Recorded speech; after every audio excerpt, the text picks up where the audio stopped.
Good morning, everyone, and welcome. Before we get started, and in case of an emergency, I'd like to point out the fire exits.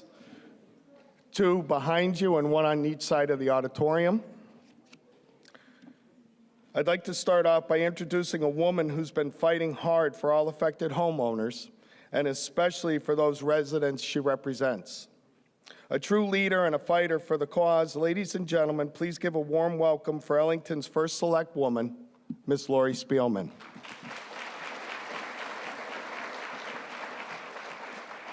Thank you so much, Tim. 3.5 years ago, I attended a few meetings in Tolland, and the attendance was huge. We had long lines waiting out the door and everything else. But since then, a lot has happened, and we have a certified contractor list now. I worked with people in Hartford to make that happen. To have this happen just devastates people. So I've been working hard to try to help our town residents and surrounding towns also. I want to thank everybody today for taking the time to come to Ellington, and Tim for putting this meeting on. It's very important, and thank you again.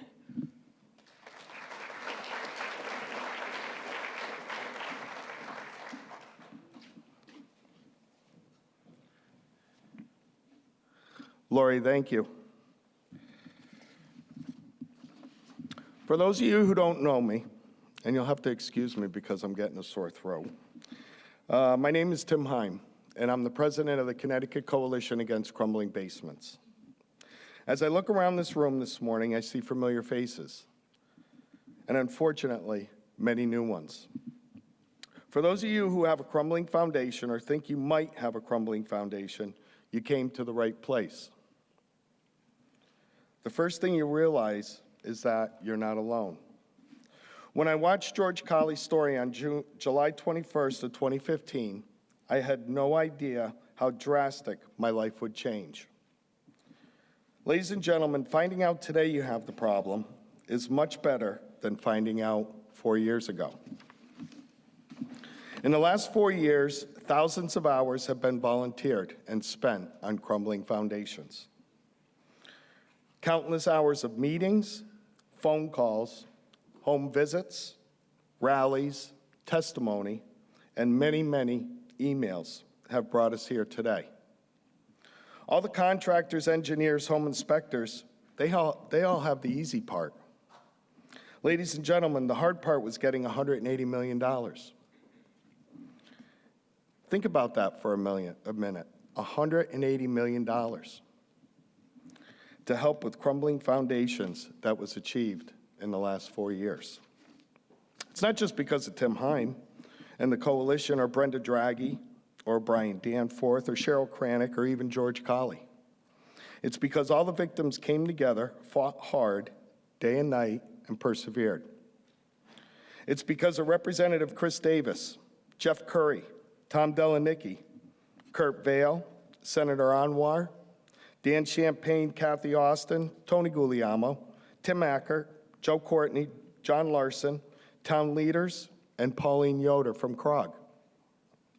It's because of Governor Lamont, who honored the $100 million in bonding.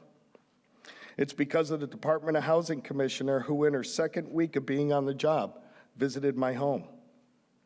It's because of Lena Holleran, who fights and is our victim advocate.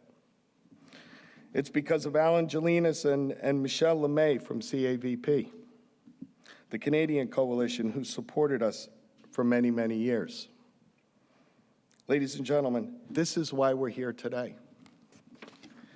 Life is about celebrating birthdays, anniversaries, job promotions, a new car, taking care of a sick child or even a sick parent.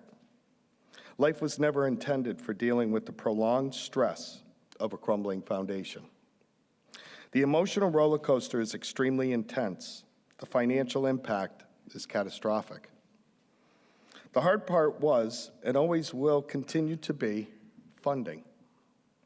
For you, for me, for our parents, aunts, uncles, neighbors, and children.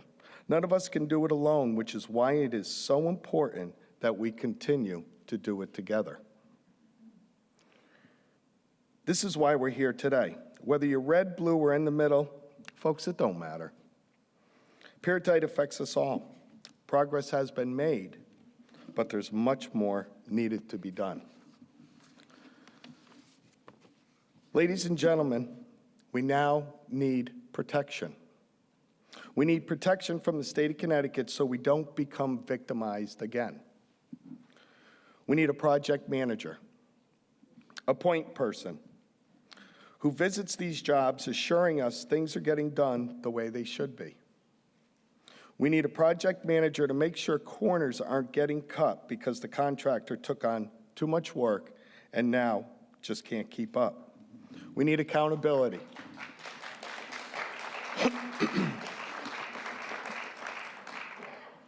If the contractor isn't doing the job correctly, remove them from the list. Thank you.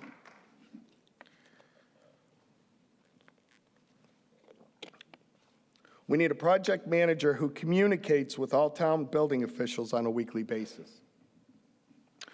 We need protection from the engineer who takes 3 months to write a report but yet already cashed the check. If you can't provide a report in a timely manner, then do not do the job.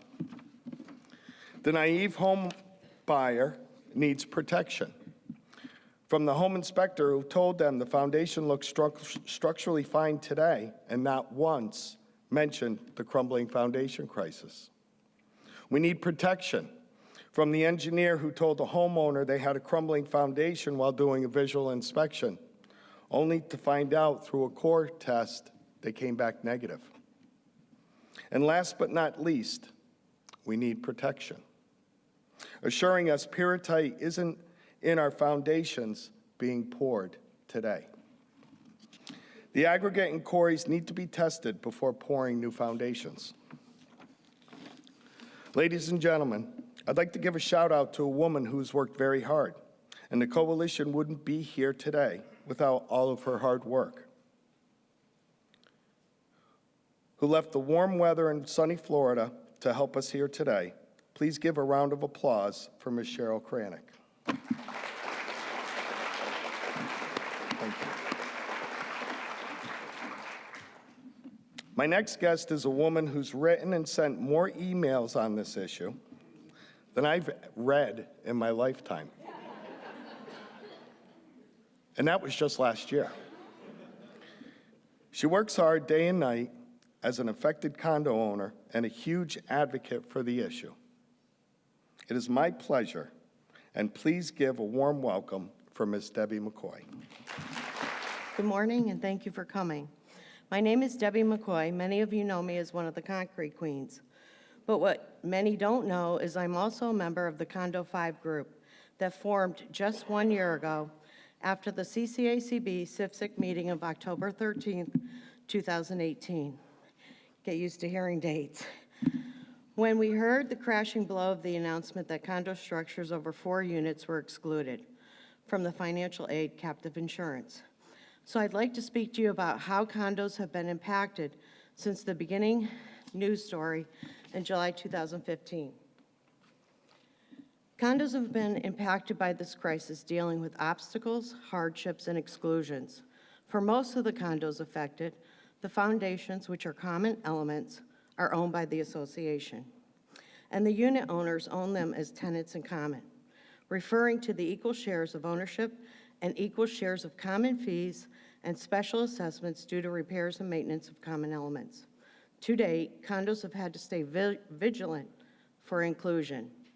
If this sounds hyperbolic, then there is good reason, because the uphill battle we face every week to get the recognition and aid we so desperately need has made it so. There have been a number of exclusions that keep us 4 steps behind. Actions speak louder than words. And by the very act of exclusion over and over, the consequences are snowballing as we see more and more condo owners foreclosing on their units. Exclusion from the protection of insurance. October 2015, the insurance commissioner sent out a notice to the insurance companies that they could not cancel or non-renew homeowner policies to homes affected by crumbling foundation. It took 15 months later for the condo master policies in January 2017 for the insurance commissioner to extend that to us. Excluded from the insurance program. In December 2018 and January 2019, the governor and attorney general reached an agreement with 3 homeowner insurance companies, Travelers, Liberty Mutual, and the Hartford. Insurers like the Philadelphia Insurance that sell condo master policies weren't brought on board. Excluded from FEMA. We hear a lot of people talk about when will FEMA come? But what they don't realize is even if FEMA does come to Connecticut, they won't help condo owners with things like forbearance, casualty loss, or the individual funding that they do offer through the Stafford Act. We're excluded from the casualty loss program, again, due to foundation ownership. Exclusions continue for condo owners as the legislation begins to unfold. The original legislation, Senate Bill 806, excluded us entirely. And the legislators brought it to all of our attention in March 2017. And again, many of us condo owners had to get hyperbolic, and by October of 2017, Public Act 17-2 was created. As the condo owners learned of the decision to interpret the act as only applying to structures up to 4 units, most of the structures in the Condo 5 group were over 4 units. So with that one interpretation, we learned we were excluded and had to reorganize our efforts to advocate for our financial needs. Excluded from the U.S. Senate Bill 2018 Aid to Homeowners, because that bill had the same definition as Public Act 17-2 with structures over 4 units, excluded from federal aid. Excluded, I just learned this 2 days ago, excluded from the CDBG testing program because, again, the ownership of the foundations are owned by the association. Ryefield has 12 large structures that are type 1, which mean they need to be core tested. At 4 cores per building, it's $48,000 to test. We need those CDBG funds. Finally included in Senate Bill 19-192, as of July 31st, 2019, condos can get in line and submit their applications after 6 months of waiting, while homeowners got in line from January 10th till July 31st. We are finally now legislated in. But today we face a new kind of exclusion, where the SIFSIC captive insurance has decided to exclude bank-owned units. Even though the foundations are owned by the association, it shouldn't matter who lives or owns the unit, as the foundations are owned by the association, and therefore the costs are divided between all the unit owners, not just one. Excluding dividing walls between the units. Homeowners are allowed 4 walls. We're only allowed 3. So when they pour an 8-structure unit, I get to see from my unit all the way down of what everybody's doing in their foundation. No, that shouldn't work that way. While we try to bring inclusion into our story, we are met with one obstacle after the other. The light at the end of our tunnel will be years rather than months. The repairs at Ryefield 1 and 2 with 22 large structures will ruin our shared roads, ruin our lawns, flower beds, and loss of trees. It'll be a wasteland for years. The snowball effect of this is foreclosures. We have more foreclosures now than we ever have in the history of Ryefield. And when you exclude bank-owned units, it puts it back on the unit owners' backs. We're looking at an astronomical amount of money that we're going to have to come up with because of a decision made that's not even legal. It cost me $700 to hire an attorney to fight this. And after a month of waiting and wondering, are they going to read the letter? Are they going to address it? I finally received an email last week saying, we're standing by our decision, even though it's against Connecticut statutory law. They're standing by something that's illegal for any one of us condo associations to 100% assess any one unit owner. As tenants in common, we own equal shares, and we own equal shares of the repairs. You cannot 100% assess anyone. Thank you. Also, at the end of the meeting, if on the way out, you could sign that, what town you live in and what insurance company you have, it'd be very much appreciated, and it's out front. Thank you. Ladies and gentlemen, I've met many, many elected officials in the past 4 years.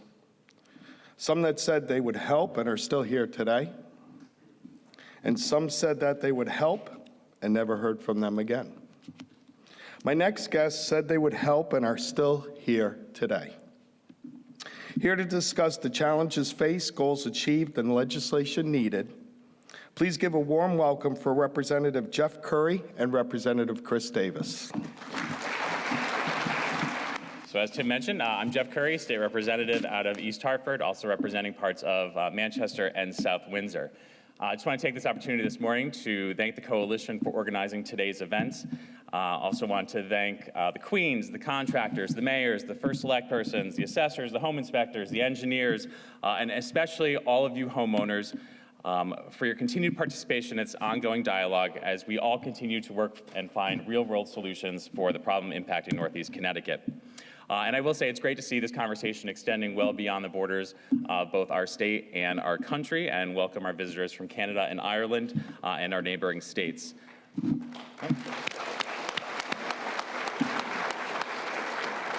So as we know, this issue is something that no single individual or entity is going to solve. And rather it takes a community, or in our case, potentially 40+ communities, to band together and demand results from our local, our state, and our federal partners. And demand you absolutely have. You have all had tremendous successes over these last few years at a pace that even our own fellow elected leaders have been pleasantly shocked and surprised. And while we will acknowledge that there are definitely still a few areas of opportunities and challenges, including the continued push to require that the insurance industry have some skin in this game. It's important that we remind ourselves of some of the work that you all have helped to accomplish. We have $5 million secured at CROG for testing, the ability to reassess your properties in an effort to provide immediate financial relief to those impacted, a mandate to insurance companies that they're not allowed to cancel or refuse to renew a homeowner's policy due to foundations, updates to residential disclosure forms to protect both sellers and buyers at the time of a real estate transaction, a $12 surcharge per policy that will bring in roughly $85 million over 10 years, deposited into the newly created Healthy Homes Fund, a commitment by then Governor Malloy of $100 million in bonding over 5 years, and a promise, finally, by his successor to abide by this agreement.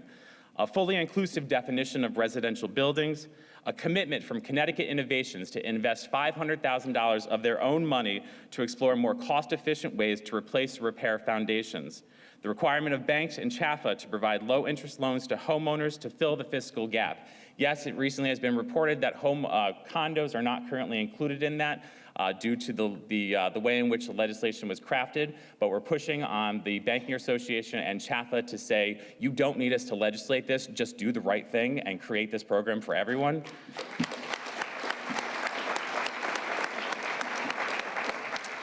We've created a work group to provide a model quality control plan for quarries. It's been some difficulty getting that off the ground. I think we finally have all appointments made from all of our legislative leaders so that they can begin those meetings and hopefully report back to the legislature. We've had numerous forums held over the years providing up-to-date information for those impacted. A visit by HUD Secretary Ben Carson, giving this a little bit more of a national spotlight. Congressionally mandated study by the U.S. Government Accountability Office on the financial impact of pyrrhotite on concrete foundations, on homeowners, towns, and other parties, and most notably, the creation of the private nonprofit captive insurance company, SIFSIC, that is providing the necessary framework and oversight to put our friends, our neighbors, and our loved ones back in their homes. Now, we know that many people talk about this issue in terms of cents and dollars, and this often being a family's largest investment in their lifetime. But we all know it goes well beyond that. We each have our own set of challenges as we walk through our daily lives. But knowing that we have a place to lay our head at night, is often all we need to get through the day. And so that's why we continue to fight to ensure that you not only have a house to return to, but that you have a home. So please, please continue to speak up, speak out. We are always here, willing to talk, ready to work together for the betterment of our communities and our state. Let's use our voice, our passion, and our drive for finding real solutions rather than inciting fear and panic through venues such as social media, something we all can agree has become the 21st century's version of the telephone game. And we are better than that. Because we have to remain united and continue to push back on those haters and those naysayers from other parts of the state who truly don't understand this issue, and also from those within state government, within agencies that are claiming to help you, but who are fighting behind the scenes to dismantle everything that we have put together thus far. So please, please, let's remain united in this fight. And again, I want to thank you all for your continued advocacy, and we could not have come this far without you. And with that, I will turn it over to my colleague, Representative Davis.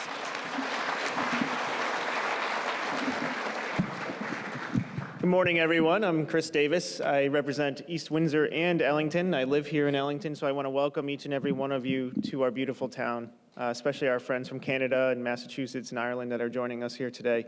It's great to have such an international presence here in Ellington. We're very proud to host this discussion this morning. And Representative Curry hit on a lot of great points, and when Tim asked us to come up here, he wanted us to talk about what has been achieved and then also some of the challenges that we have faced. And Representative Curry definitely hit on some right there at the end. I'm a conservative Republican. I don't necessarily look to government for solutions, but I will say that in this particular instance, government has come through because we've been able to work together in a bipartisan process, and it actually encouraged me quite a bit that government can achieve solutions for people when there is no other hope. Because as you all know, your insurance companies are denying you. Why? That's questionable. But when you had nowhere else to turn, we were able to get together in a very quick fashion in terms of government. We learned about this in the middle of 2015. We got a better idea of what it actually meant in 2016. By 2017, we had passed legislation in a historic manner in a bipartisan process to provide $100 million over 5 years to help homeowners. That was a tremendous lift given the fact that the state of Connecticut was facing billion-dollar deficits. We were maxing out our credit cards at that time, but we were able to work together across those 40 communities, Democrats, Republicans, and be able to achieve this for you as the homeowners. And that was something that I know I am very proud of working on, and I know Jeff is as well, and the many other legislators that are here today. And we're very happy that we have been able to help you as far as we have, and we totally recognize, and don't mistake this, we know that more is needed. And we are fighting every single day. Jeff and I have conversations regularly about what else can we do.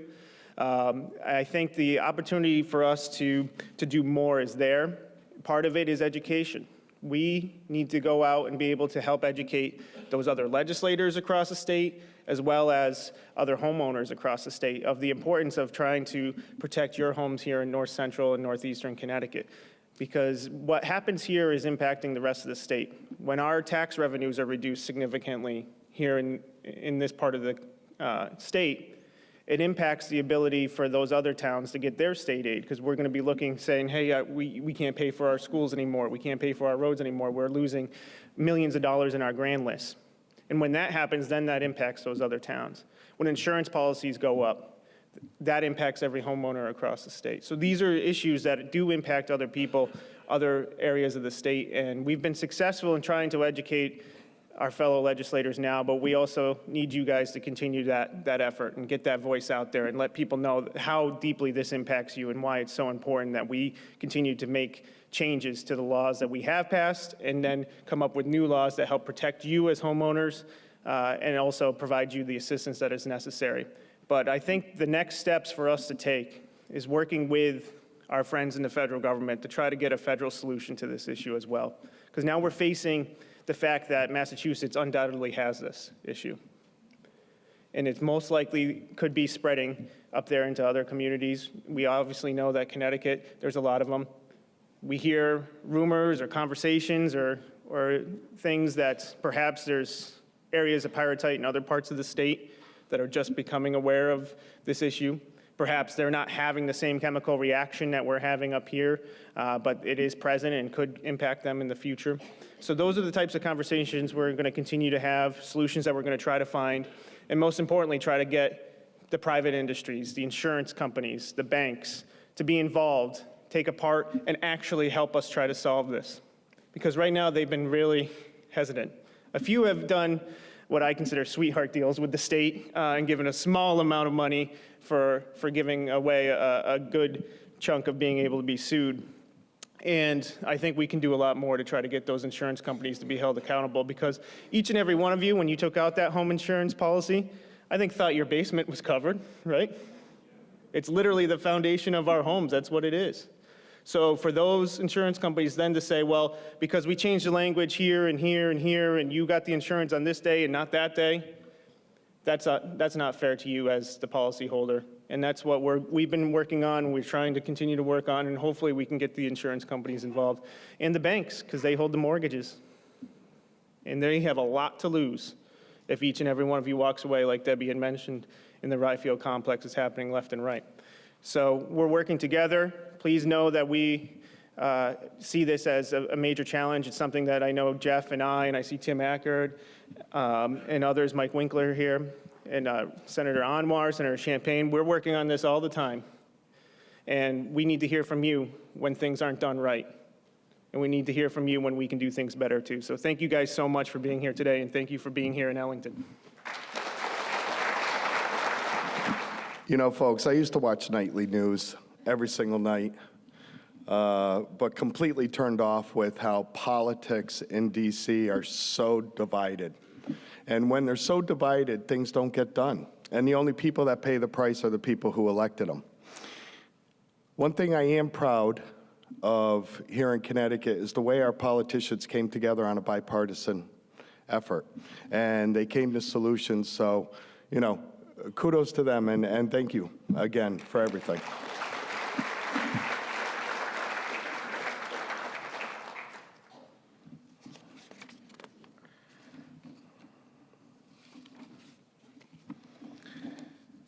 As most of you know, J.J. Motors concrete was poured over the Connecticut line into many Massachusetts towns.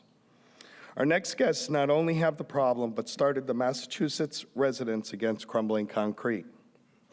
Here today to talk about the challenges being faced in our bordering state, ladies and gentlemen, please give a warm welcome to Michelle Liskey and Russell Dupre.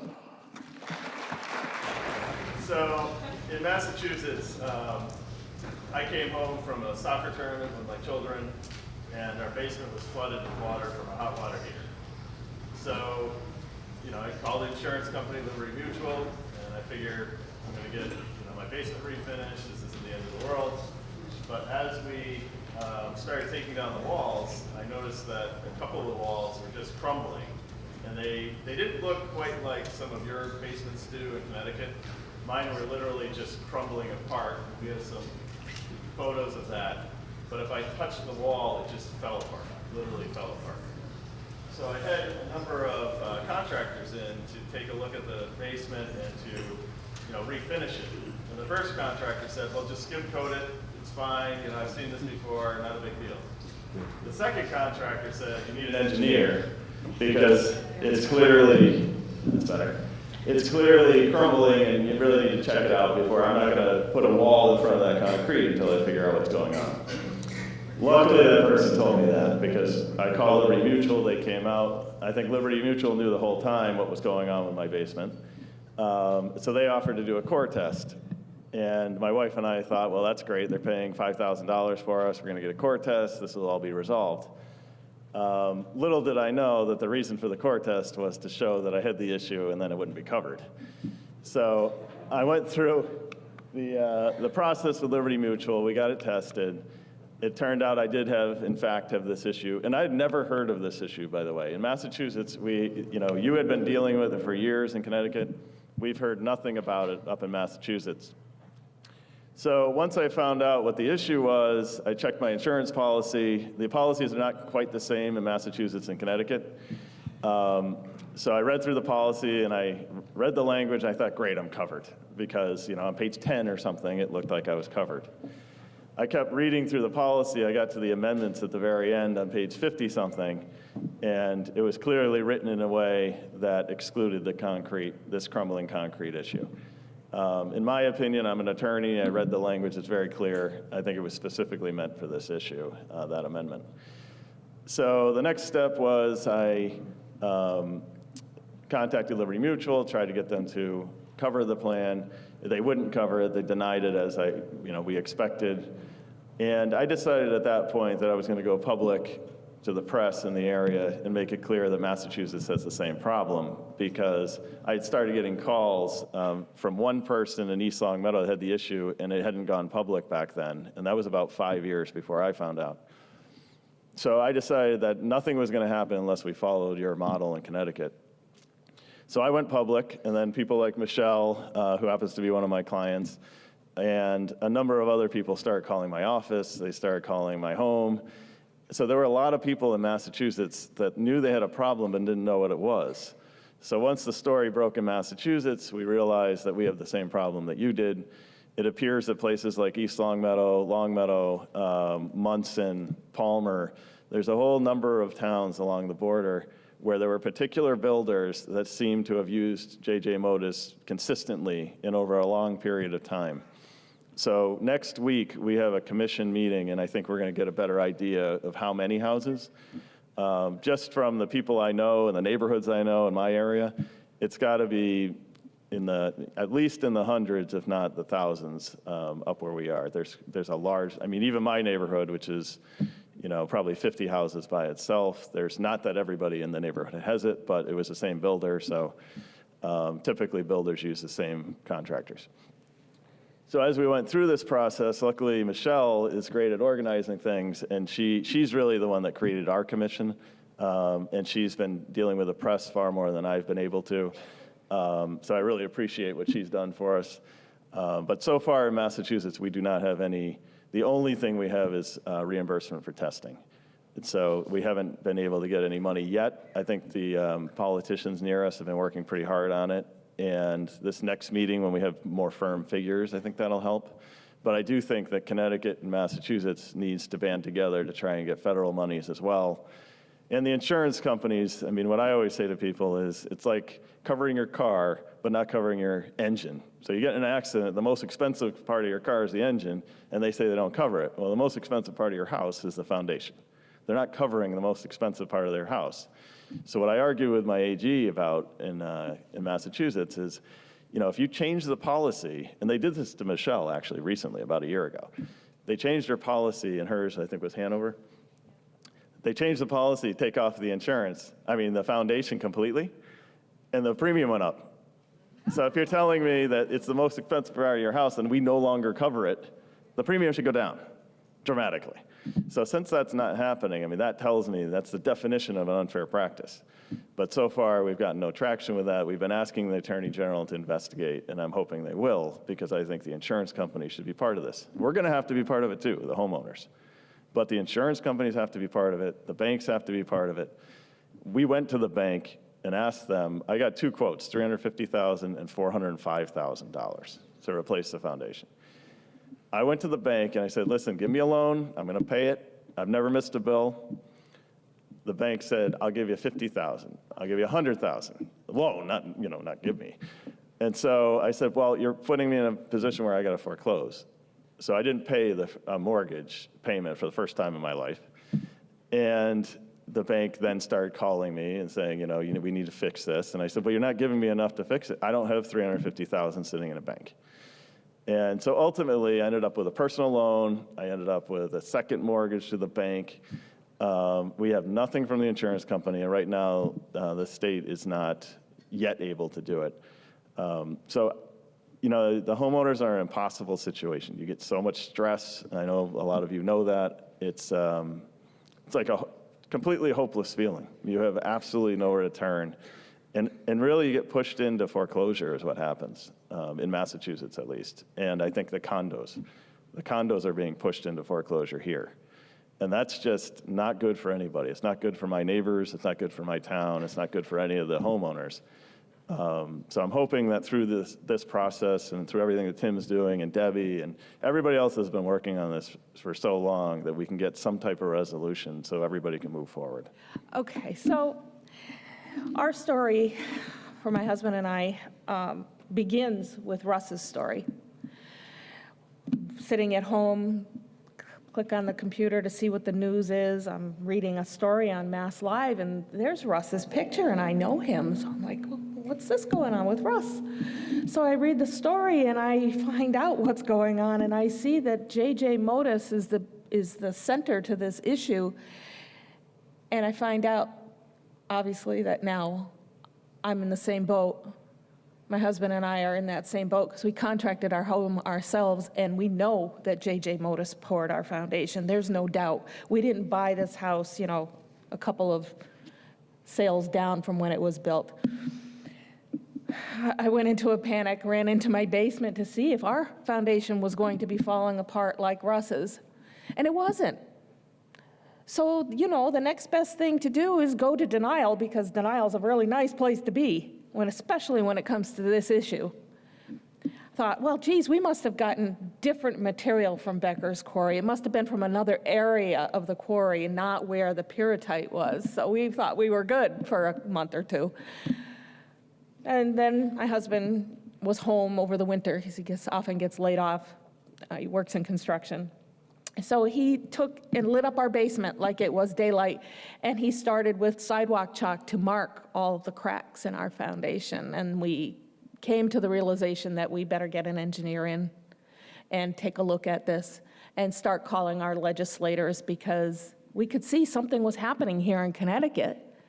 Their legislators were really helping them and working towards solutions. It wasn't easy. They had to advocate loudly. They had to band together. That's what we need Massachusetts residents to do. We need them to stand up and be willing to be counted if we want something to happen for us. Presently, 21 families as of the, you'll see it here in some of these slides, have put in for reimbursement of the cost of having their core testing and engineer inspections done, because that's how far we've gotten so far in Massachusetts. Our legislators worked hard, and it wasn't easy, let me tell you, to get us testing reimbursement. Our governor vetoed it. It was $50,000 in a $14 billion budget, somewhere around there, but billions of dollars. And we needed $50,000 to get started, and our governor vetoed it. I was a raving lunatic on the phone, calling his office and just making noise and saying, this is not acceptable. It is not acceptable that people put their whole life savings into their home, thinking, like my husband and I, that we're going to be able to sell our home because we found out about our foundation a year after we had paid it off. Yeah, it gives me goosebumps to say it and get a little emotional. This is tough. It's not an easy thing. So we're staying put because we have no choice. The engineer confirmed it when he came in, and he said, yeah, this is what it looks like. You're going to have to get core testing. We waited because we wanted to advocate in Massachusetts for core testing reimbursement. We wanted to get started. And I have to say that Representative Ash, Senator Goby, Representative Smola, Senator Lesser, they all started pushing for help, and they realized that this is real. What we need in Massachusetts now is residents to realize it is real, and that they need to stand up and be counted if we are ever going to get the help we will need. You can sit in denial all you want. Yes, it is a wonderful place to be, but someday reality is going to come back and slap you in the face and wake you up and say, oh no, I guess I should have spoken up sooner so that maybe we could have gotten some help. I don't mean to be rude or pushy, but it's the truth. And as of the 25th, 21 people and we know there are many, many more, have applied for reimbursement because they've gotten the core testing done and stood up and said, you know what, something needs to be done about this. I am not willing to take and accept the idea that I have lost my life savings.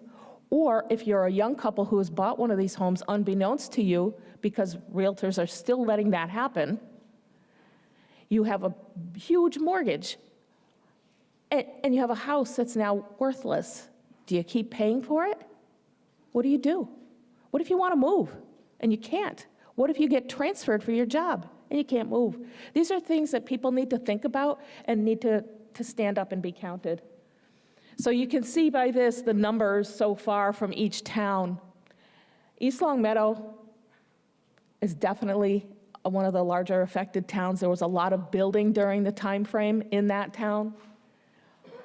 Even Munson, a small town as it is, we already have 2 people that have been willing, myself and someone else, to come forward and say, yeah, we're affected and we need something to happen. Just this week, I was contacted by our Board of Assessors because once we did get our core testing done, we went and applied for abatement. Our Board of Assessors were like, okay, we've heard about this, so we said, yes, we'll deal with it. They adopted a policy that says we will consider abating taxes for residents who are affected by crumbling concrete. But they didn't have a method to do that. Thankfully, our friends in Connecticut already had that in place. They looked at that, they investigated to see if any other towns in Massachusetts had started to use it, and this week they adopted the same process as the CROG process for abatement. Our assessors came to our home, they looked at it, they couldn't believe what they were seeing, and believe me, we're not anywhere near the worst, but it's obvious. I mean, we have water coming in the cracks now, so it's obvious, you can see it. They gave us a 60% abatement, which will begin on our tax bill in February. Our February 1st bill due will include the abatement. The money isn't the point. It will help, but it's certainly not going to pay for our foundation. What it's going to do is put pressure on our town, to put pressure on our state legislators, who will then continue to advocate for us, because once your towns begin to lose that tax revenue, as you know here in Connecticut, it affects everything that your town can provide for you as a resident. It affects their budget. That will put the pressure on in Massachusetts. That is why we need Massachusetts residents to stand up and be counted, so that we someday can hopefully get reimbursement to replace our foundations and get our lives back. And there we are, getting our core testing drilled. Thank you. I have to give thanks to our legislators. They have been standing up and helping us. We have to remember, though, that they are from a small area of our state, and in order to get these funds pushed through, it's going to have to make much more noise than this from residents. We're going to have to get loud like we did, the folks in Connecticut have. This map here shows the potential area where pyrrhotite could exist. And look, even into Massachusetts, we could have quarries there that may be affected. One of the things that we need to also push for is testing of quarries before they can be used in concrete production. We don't want this to continue to happen anywhere. Another push that needs to be federal as well. Other states shouldn't have to face what we're facing. I hope that I've made my point to any Massachusetts residents in the room, and to the media, and to our legislators in the room. We need to continue this fight, but our residents need to help. So I hope that they will. Thank you. One thing I am aware of is I know that some of the senators, some of the representatives from Connecticut have been in communication with Massachusetts, and I think it's a great opportunity to help each other to justify our case on a federal level. Not sure that's going to happen. but it's worth a try. You know, Ireland is faced with some similar challenges.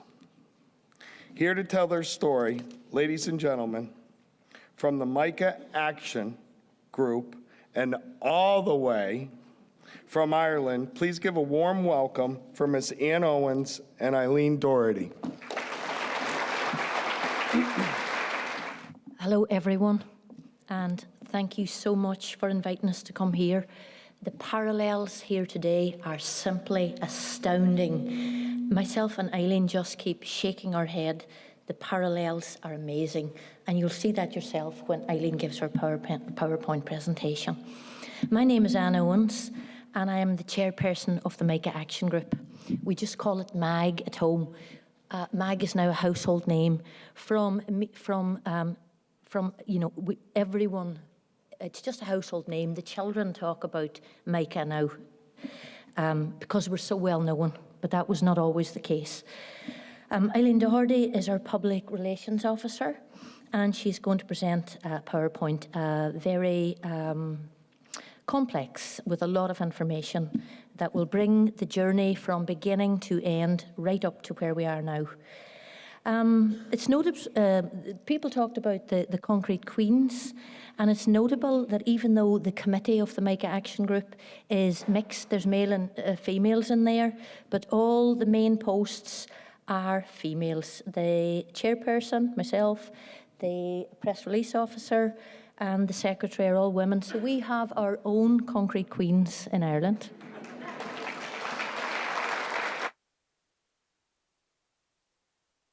Before Eileen presents, I'd like to thank some people. I'd like to thank particularly Tim Hymes, Caroline Lumsden, and Debbie McCoy, and everyone for giving us this opportunity to come to the United States. It's my first time. Eileen has been here before, and it is beautiful.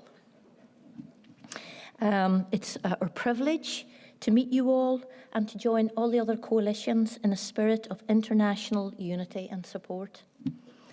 Through this international platform, we're collectively bringing notice to failings in the construction industry, lack of effective procedures and protocols, lack of enforcement, and a failure to learn from past experiences and mistakes. These issues must be addressed so that prospective homeowners going forward can have the confidence they need and deserve when they make the single biggest investment of their lives. Finally, the homeowners who have been failed by the state and the construction industry need redress and support. Our homes are meant to be our personal sanctuaries. But for many of us, our homes have been anything but. Thank you again for your kindness and hospitality. Guru Waihugat, as we're falcha, August we're failure. And I'd like to introduce Eileen.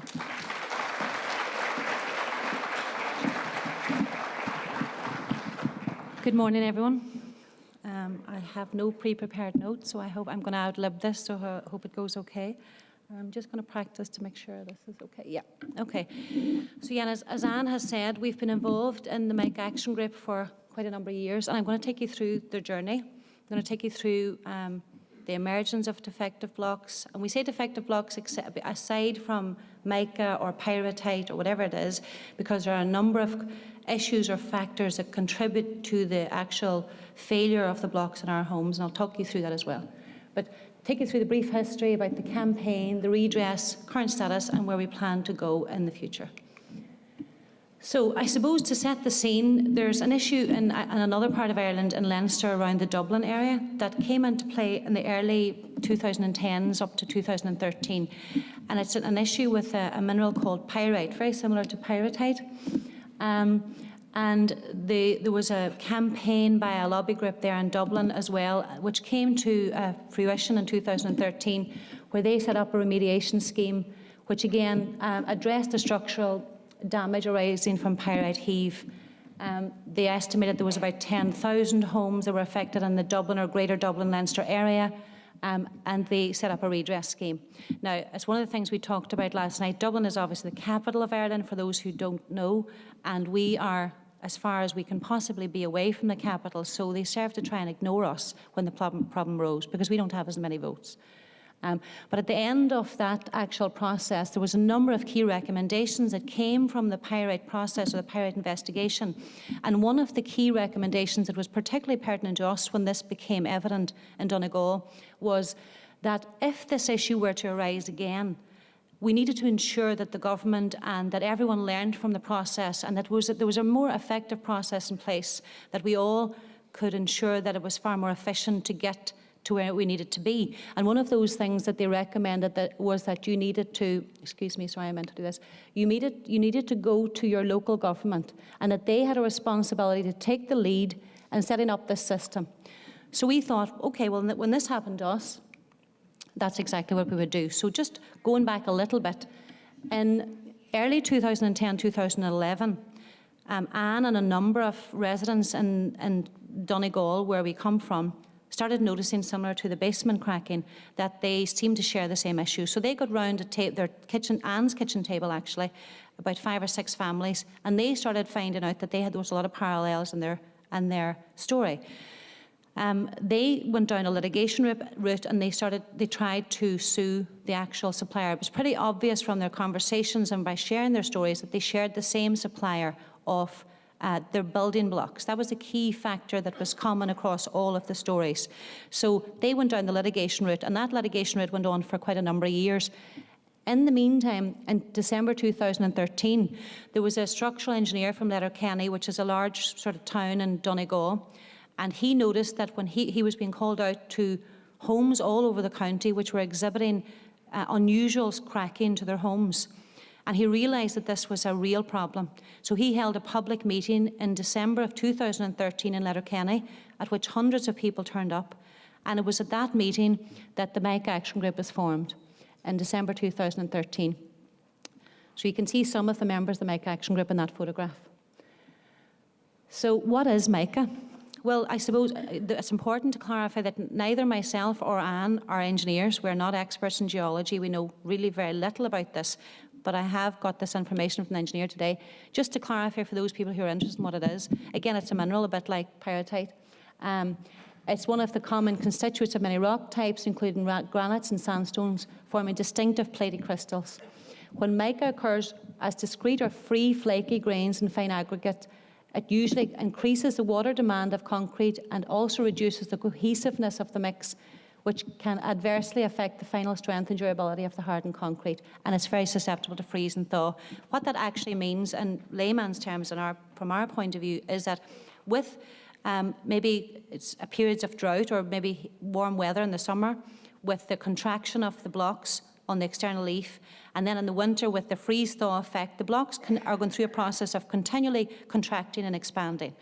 And with that, the high levels of mica contribute to the blocks eventually disintegrating and falling apart.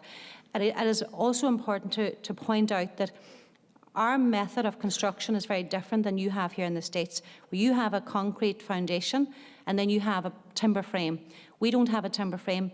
And the majority of the time we have 2 rows of concrete blocks, both internal and external. So the fact that this mica was presenting itself in high levels in each of these homes meant that not only was it in the foundations, but it's in every aspect aside from the roof of the house. So we can't just remove our foundations because it's everywhere. So that was particularly damaging and very distressing for us to find out. In terms of actually, I'll just go back a little bit. In terms of the recognition of the issues that are concerned with mica, there's a statute from 1949 which was published in Ireland, which states that there should be no more than 1% mica present in any concrete block or any aggregate that is put together for manufacture of concrete blocks, and that for every subsequent 1% mica that is present in a concrete block, it reduces the strength by 5%. Some of the homes that were tested in 2010 to 2013-14 were showing 60% mica. The statute said maximum 1. Now, there were subsequent legislation that was came through from Europe, and it kind of overwrote the 1949 statute because it was before we joined the EU. So the government have tried to say, well, that doesn't really matter. That was before we joined the EU, and now this is a statute. But it was obvious that they recognised it as far back as 70 years ago and had the damaging effects of that on a concrete block. And yet, it was permitted that these manufacturers who excavated from quarries with high levels of mica, there was no oversight. And that's why we as a group, we had the strategy that the litigation was never going to work because the company stripped themselves of all the assets. We knew it was never going to work except in principle, so we knew we had to go after the government. Just to give you a bit of context, where is Donegal, for those of you who maybe are a bit more familiar about Ireland, this is County Donegal here. And if you see, I have scanned on here on the, here is the Inishowen Peninsula. This is where we come from. So in and around here is Dublin. And as you can see, we are here. So you can imagine they don't really care about us because we're right up here. And also the fact that there are 6 counties here which make up Northern Ireland. Some people would say part of the UK. We would beg to differ. And we are right up the top. So we are, Carndonagh is about the centre of that peninsula. That's where me and Anne come from. And this is the peninsula here which is blown up. Now, Carndonagh is here, and the manufacturer of the concrete blocks is here, Buncrana. And it's of no surprise then that this peninsula is the largest affected, again, because of its proximity to the manufacturer. This is the largest affected area. So I'll go into actually whereabouts in there and the actual peninsula and the county that you can see the actual issues emerge. So what happened, coming back to the recommendations from the pirate investigation, we did exactly as it was said on the tin, and we then contacted the local authorities. So in April 2014, a number of months after the formation of the Make Action Group, we presented the case, the anecdotal evidence, the families came forward to the local authority. There was a presentation to all the councillors. We waited, as you do, thinking that they were going to do something, finding out that they weren't.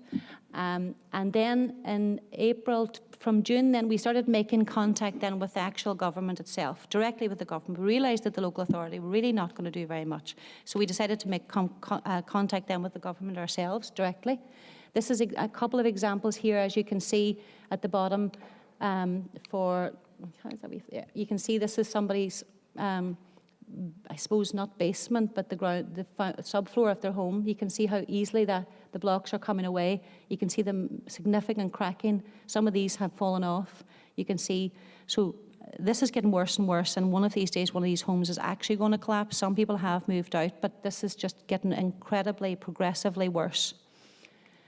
So we kept continuing to try and contact the government. We kept trying to speak with the local authority. And then eventually we were starting to get rhetoric back from the government. So this is an example of the government's rhetoric that we got back in letters and that was spoken about in the Dáil. So they said things like, the alleged use of defective blocks in the construction of the houses in North Donegal, which appear to be giving rise to structural problems in those homes, and the fact that my department understands that claims have been made which suggest that between 1,000 and 2,000 dwellings are affected North Donegal properties constructed during the period 1999 to 2006. However, no evidence has been supplied to substantiate these figures, nor is there definitive information as to the cause of the problem. So this was the kind of stuff we were getting back, and we thought, okay, fair enough, we don't have the evidence, so we need to get the evidence. So what we did, and this is one of the things I was thinking might be very useful in the Massachusetts case is we set up a SurveyMonkey. We just set up a SurveyMonkey questionnaire, and we basically asked for all the information that you could possibly give in terms of your location, when was your home constructed or purchased, what type of home did you have, was it a condo, was it, what type of home, as much information as we could get. We also asked a lot of information around the suppliers for all components of your property. If you built yourself, for example, you would know who provided your roof, who provided your blocks, who provided your cement, and so on. Some of these were in as anomalies, actually, because we were just trying to ensure that we asked questions that we really wanted to ask, but we couldn't really ask them overtly without looking very suspicious. So we had a lot of additional questions in. So what we did, we set up the SurveyMonkey, printed out thousands of leaflets, And we literally targeted the areas that we knew were going to be the most likely to have been affected by the issue. We could see ourselves that they had cracks. And we leaflet dropped. We spent the summer 2014, we drove around, we leaflet dropped through the doors, we knocked on doors, do you have it? Now the thing is, it's a bit difficult. As you all know, it's a bit difficult, and the main difficulty is that psychologically people don't want to admit they have it. They don't want to admit. So when we put this out, we thought, okay, before we put this out, we better get our phone ready, we better get our email ready, get everyone to stand by, we're all going to be so busy. Weeks later, nothing. No one rang. No one emailed, and we thought, seriously, is there something wrong with our message? What did we do? Couldn't understand it. And it became apparent that people were so terrified. And people would come to us in the shop, in the supermarket, and they say, I have it, but I can't tell my wife, I'm so scared. And what if I tell you and I register with you, will you share with the other insurance companies? Because by the way, as opposed to your insurance companies, the minute they found out we had it, we had no insurance. None of us have any insurance. We have no insurance since this becomes apparent. Now, if you don't notify your insurance company, well, then you don't have insurance anyway, because they'll say you did not come forward with the details. If you do notify them, they just pull their insurance. You have no choice. So we just don't have insurance. That's a massive concern. That was a massive challenge, and us getting the people to come forward, because people are just so scared, as you can understand. So that's what we did. So we did that for that summer, and then we held a public meeting. We got enough registrations. We got almost 200 homeowners. We knew it was significantly more because we'd seen them. We just knew. But we got almost 200, and because I do statistics for a living, I knew that was a significant enough result to say, okay, I can now go to the government and I have data. So what we did was we held a public meeting. We made a huge storm about the public meeting. We went on the radio. We did multiple press releases. We contacted local, national TV, some of whom were interested, some of whom weren't. But the first meeting we had about 350 people turn up to the first meeting. Now, at the same meeting, what we did, which I think is something you might consider doing, is we publicly invited all of the political representatives, cross-party, and we had a seats on the stage. And we said to them a month in advance, we are inviting you to come and to address the audience that you represent. And if you don't come, we're leaving your name on the table with a blank seat. And that's what we did. So they knew they kind of were in a bit of a difficult position because, well, they kind of had to come.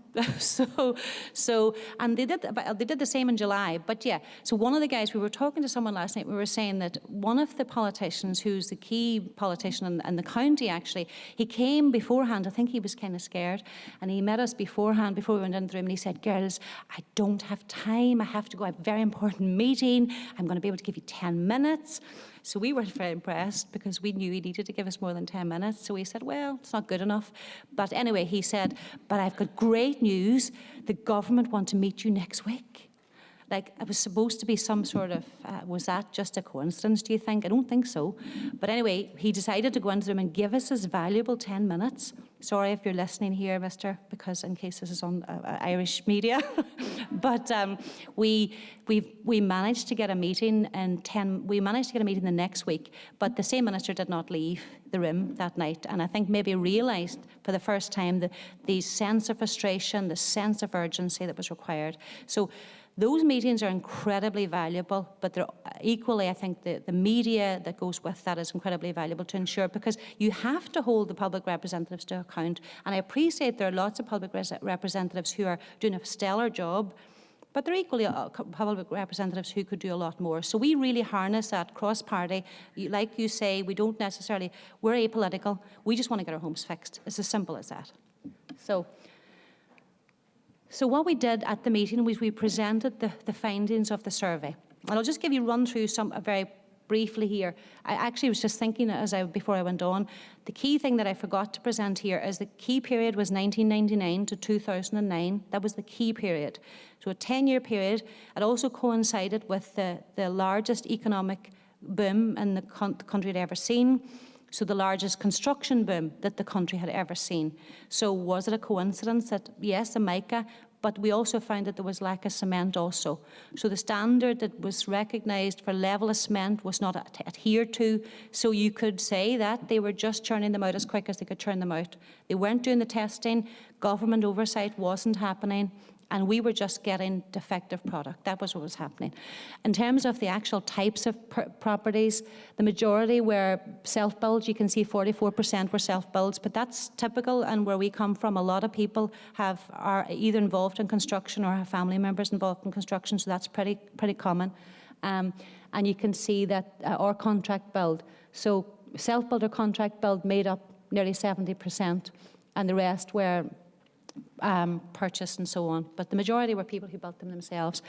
Now this is again a representation of, and this is from a few years ago, so this isn't quite up to date, but this is a representation of how scattered across the peninsula you can see. And each of those dots does not represent one home owner. That represents multiple homeowners. It represents a town that has been affected or an area that has been affected. So as you can see here, you can see around Carndonagh, huge, there's, is that the main one? Hold on, let me just check that I have a more up-to-date one. No, I didn't, yeah.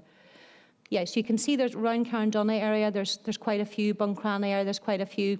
I think the recent figures suggest that Buncrana, which is where the manufacturer's from, about 200 homeowners are now coming forward from there.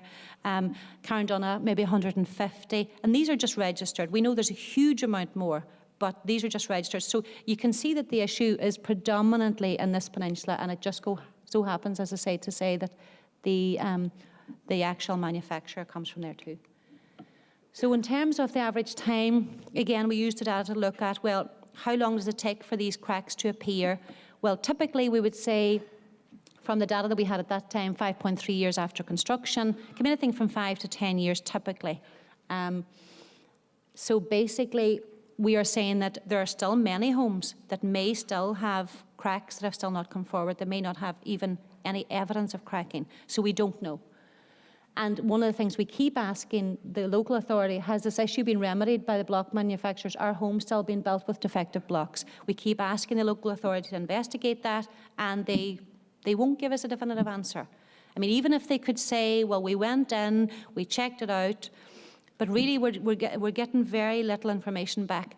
I think the important thing to remember is that during the boom period, as we call it, there was a process of what's called self-certification, where the government enabled people who are involved in the construction of these products to self-certify, which meant that they basically were responsible for certification of quality themselves. As you can you see, therein lies the problem we have, and that really is the reason that we went after the government, and we said, well, you were the one that came up with this policy of self-certification. It absolutely and utterly failed the people in this county. Therefore, we hold you responsible. And that's exactly the position we took. In terms of going down, insurance companies, again, obviously, absolutely none. There was nothing there. In terms of the litigation against the supplier, well, they stripped all the assets, so even if you had one, wouldn't have mattered. There was another one. Who else was around? Litigation. The banks. This is an interesting one. Now, the banks is one that we have.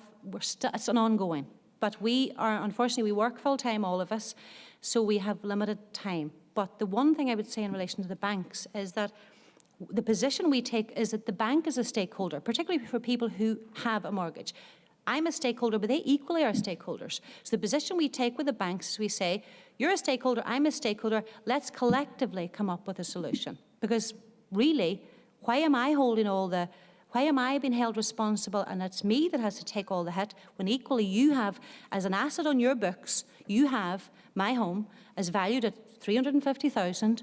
In reality, it's valued at nothing. Surely you want to get your books back into the plus, let's do it together. So that's our position with the banks. And I think it's a relatively good position. Collectively, if you can get homeowners to take the same approach to the banks, we're pretty confident. And I think particularly if we get support through legislation and through the senators and so on, there are banks officials who are bound to say, look, this makes a lot of sense.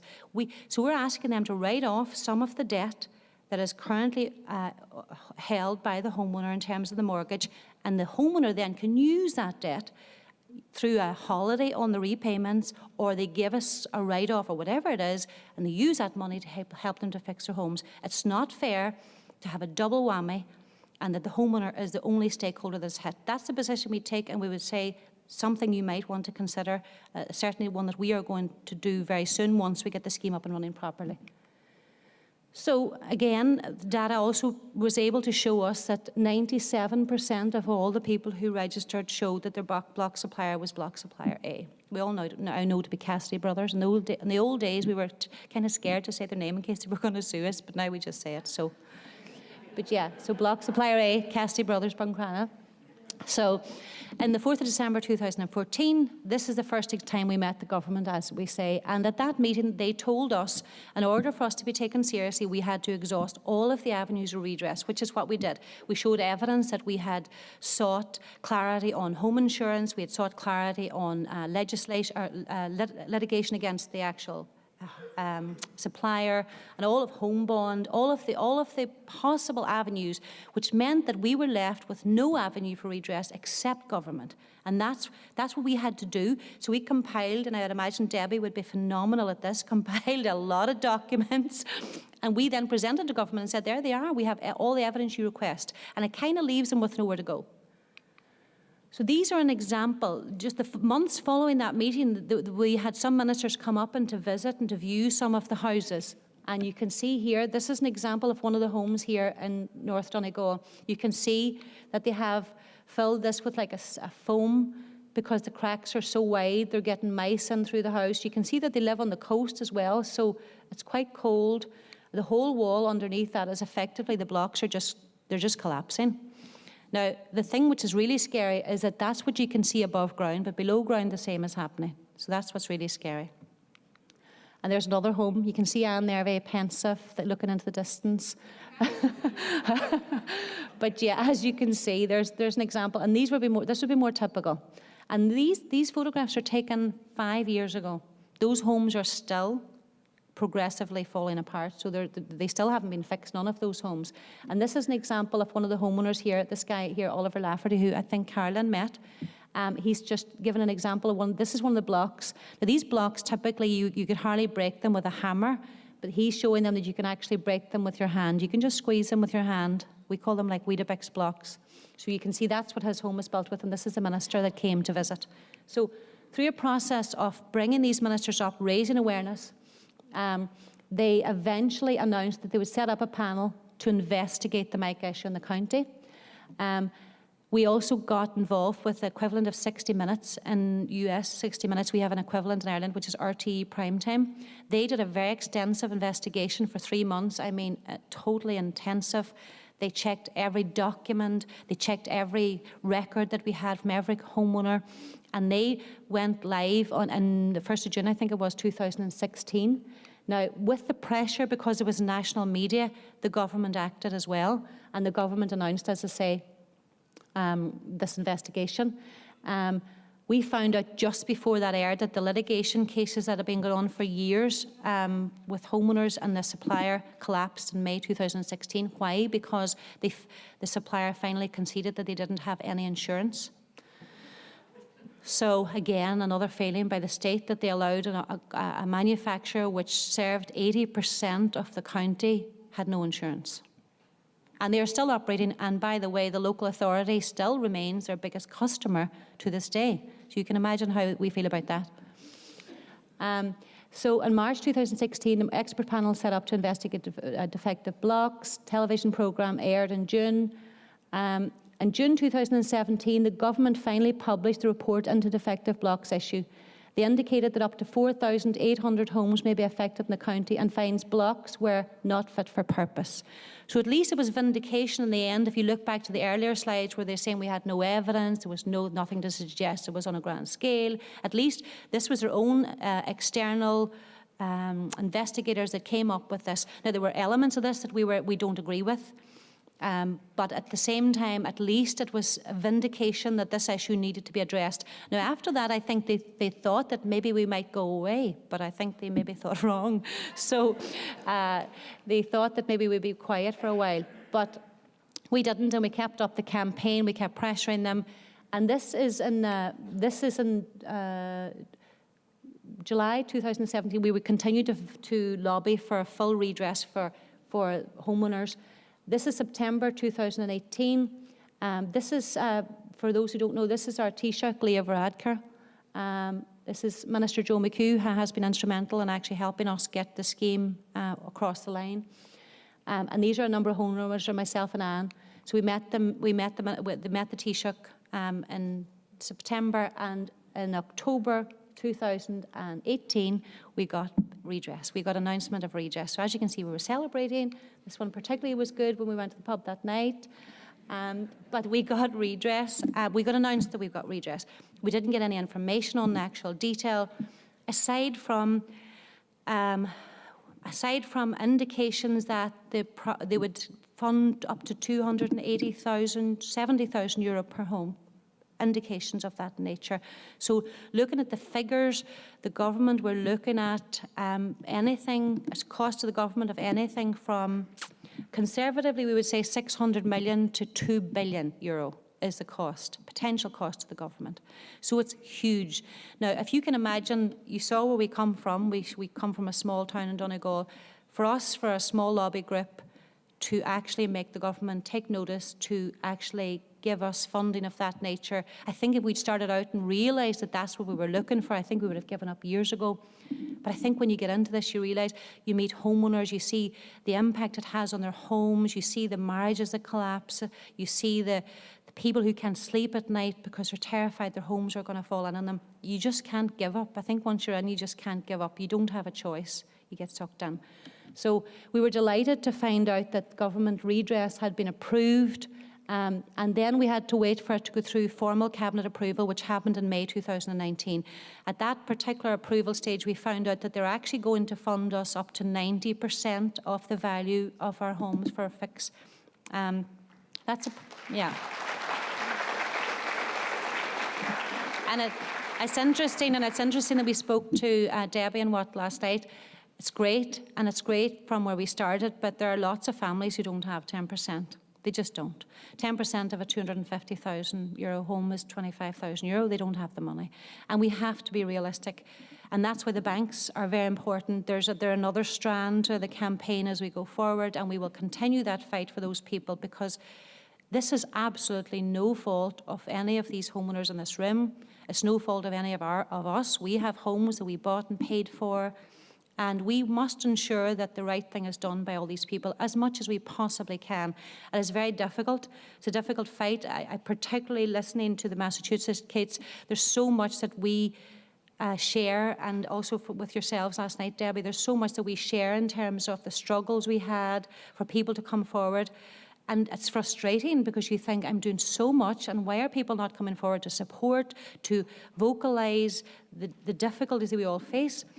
And I think we just have to be smart and just try a number of different techniques, and also be cognizant of the actual stresses that all of these families are facing. The amount of times, I went to a door a few years ago with a leaflet, just leaflet dropping as usual, and the house was cracked everywhere. It was cracked everywhere. And the woman answered the door, and I said, I'm leaflet dropping about the mic issue, and I want to raise awareness in the area. And she said, I'm so lucky I don't have it.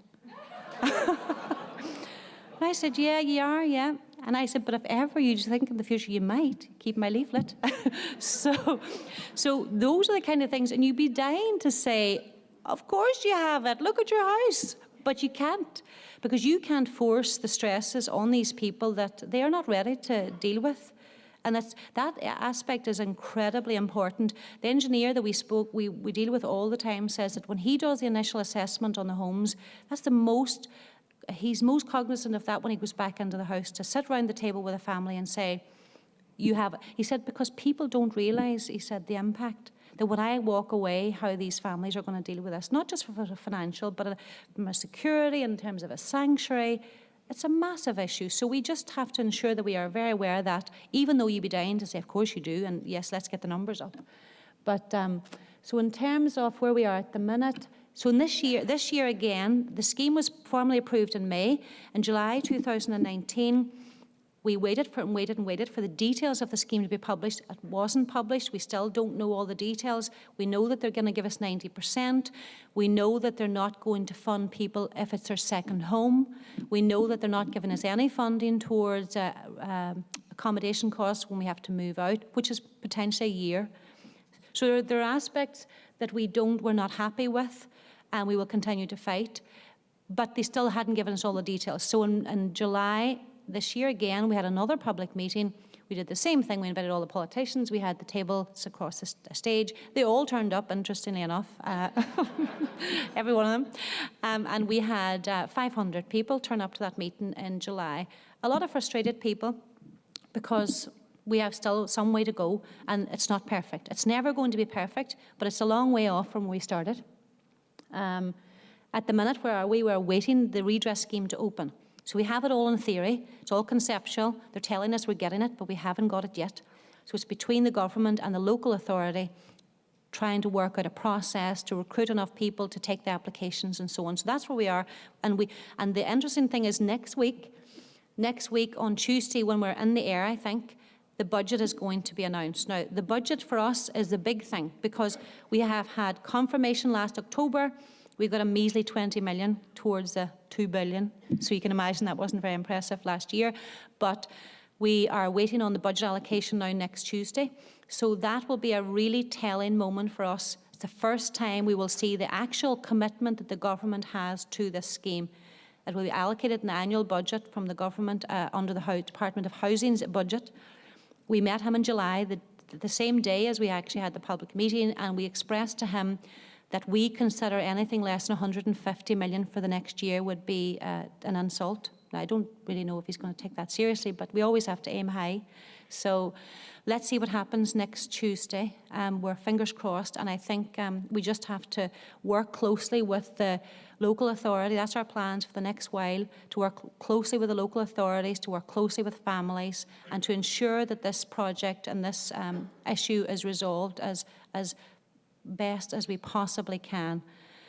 So I think I've hopefully given you most of the story. There's so much more I could talk to you about, but I can talk to anybody individually if they're happy afterwards, myself or Anne. But I'm just going to hand over to Anne finally and to say thank you for taking the time to listen to me this afternoon.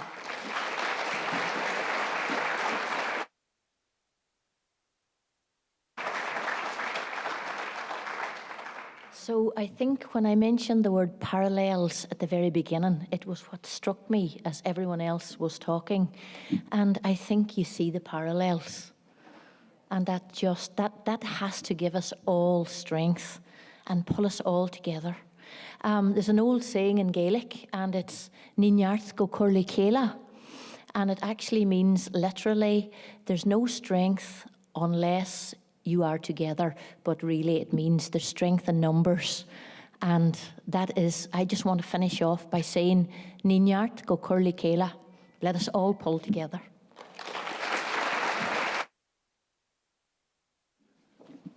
Looking forward to the 3rd annual symposium in Ireland next year.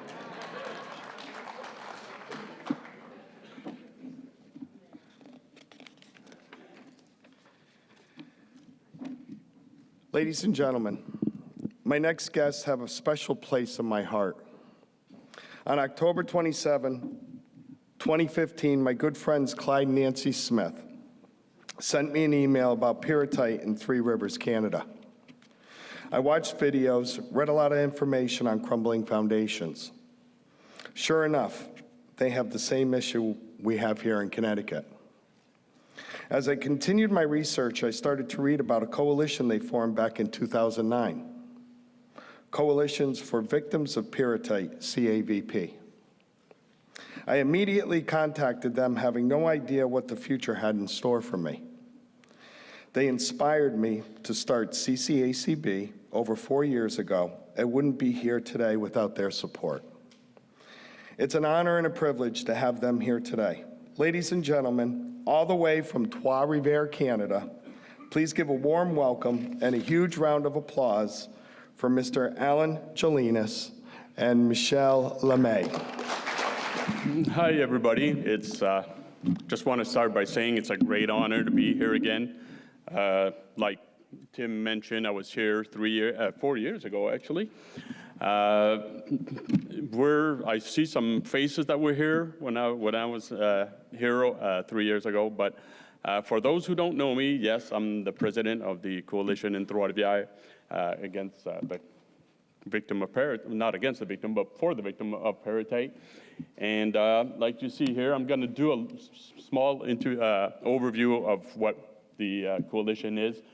We were founded in 2009, so this year is our 10th anniversary, so don't give up. Don't give up. We can see the light at the end of the tunnel after 10 years. Did a lot of fighting, a lot of negotiations with governments and cities and whatnot, but we were able to get, I'm just gonna try this, okay? We had rallies, we had a lot of things that we've done to make government move so that we can have help and money to help the victims. This is our organization. We started first with, our name was Coalition Propriété au Béton, and victims didn't really like it because béton is concrete, so they didn't want to have the concrete name in there, so I think they were allergic to it. So we changed it to Coalition d'aide aux victimes de la pyrotite instead, so we don't talk about concrete in our name anymore. This is, well, the problem of Parasite and Mica. These are the regions. The one on the right is where we come from and the area we cover. I'm just going to stand here. Parasite in Quebec, Mercy region, you've got the cities over at the top there. About 8,000 houses, 4,000 tested all up to now. I'm just going to grab this in my hand. 2,000 houses with parasite, about 1,600 houses repaired, about 400 houses in the gray zone. What we call the gray zone actually is houses, because we do core testing, and to have the government help of $75,000, you have to be above 0.23 of parasite in your tests and everything. So between 0 and 22, we call them the gray zone because they don't have access to the repairs, but they still have parasite. They cannot sell their houses. They're stuck with it.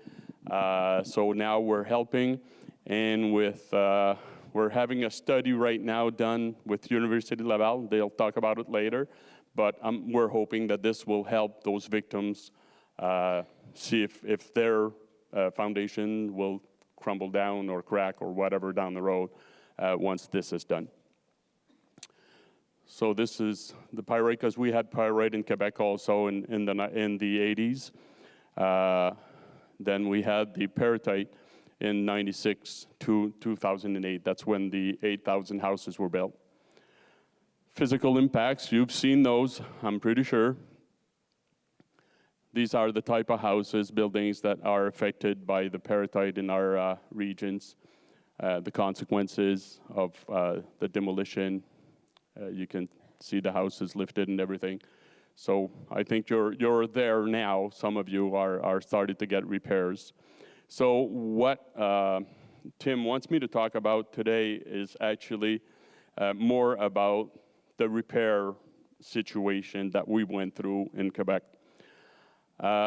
As you can see, we have partners. At the top, those are the municipalities affected by parasite, and that jumped in with us.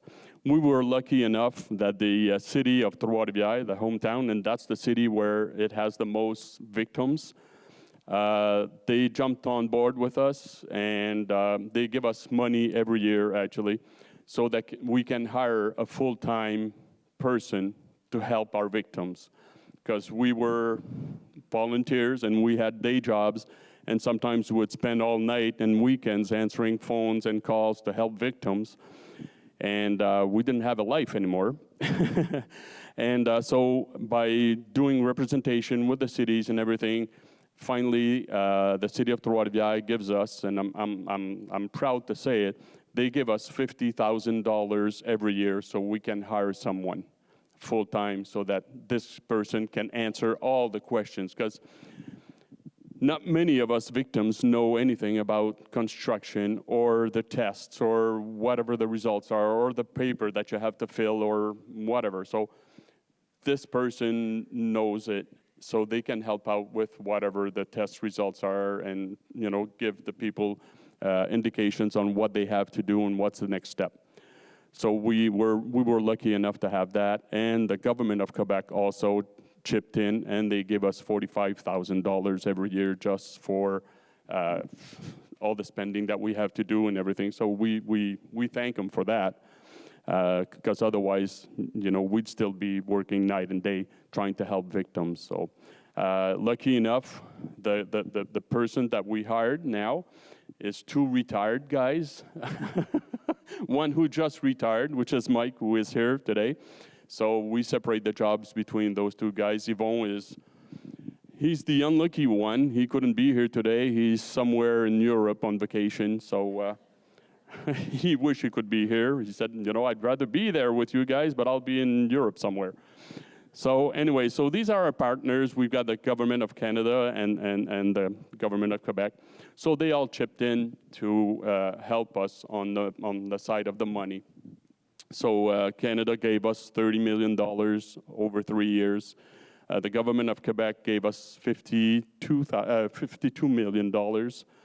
And that's managed by La Régie du Bâtiment, which gives it to the Société d'Habitation, and they're the one managing the program, the help program that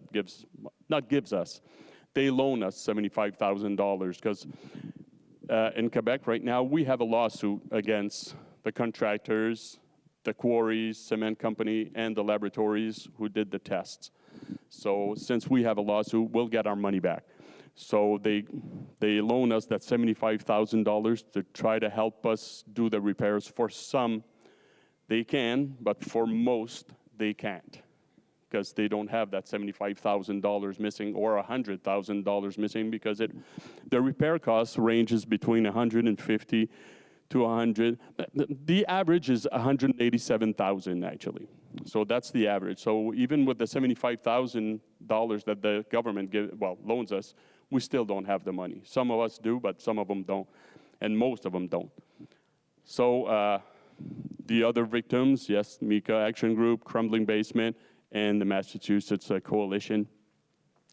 We have Research and Standards, Trinity College, Bureau de Normalisation du Québec, the Canadian National Research, University Laval, who is here today, and the home warranty, because in the States, if I understand right, the first 10 years of your house is covered by your insurance companies. Us in Quebec, we have a warranty plan. So every time you buy a new house, there's a certain amount of money on that goes towards the warranty plan. So if something happens, the warranty plan will pay for it. It's not covered by our insurance. But this goes, you have 10 years, we have 5. So, but it's not a part of the insurance. But if after that, if something happens, you can turn around and do like we did, have a lawsuit against whoever did wrong. So that might be a little bit advantage that we have. Oh, well, I've said that already. Tools and support that we put together. We have the Victims Parasite Report, which goes to the city or other municipalities. And then we have the support that the coalition put together with the city of Trois-Rivières. That's opening the files, the submission required, carrying out the work, invoices, submission between 50 and 100% of the time. Maximum reimbursement, $75,000. And we have what we call the SEDEC. It's an information center that the city has. And they really help us a lot, because most of the time, people can call there and they'll get all the standard or day-to-day information that they need if they want to open, a case with the city, or have information on the loan program, the government program for $75,000. So they do answer. When it gets a little bit too complicated for them, then they will switch them to us. But they answer a lot of those questions. So the 4 municipalities, we had that in Trois-Rivières at the beginning, but now we've extended that to the other 3 municipalities. So they chipped in, and they gave a little bit of money to the SEDEC so that they could answer. So now everybody all the victims can get the same support and same help.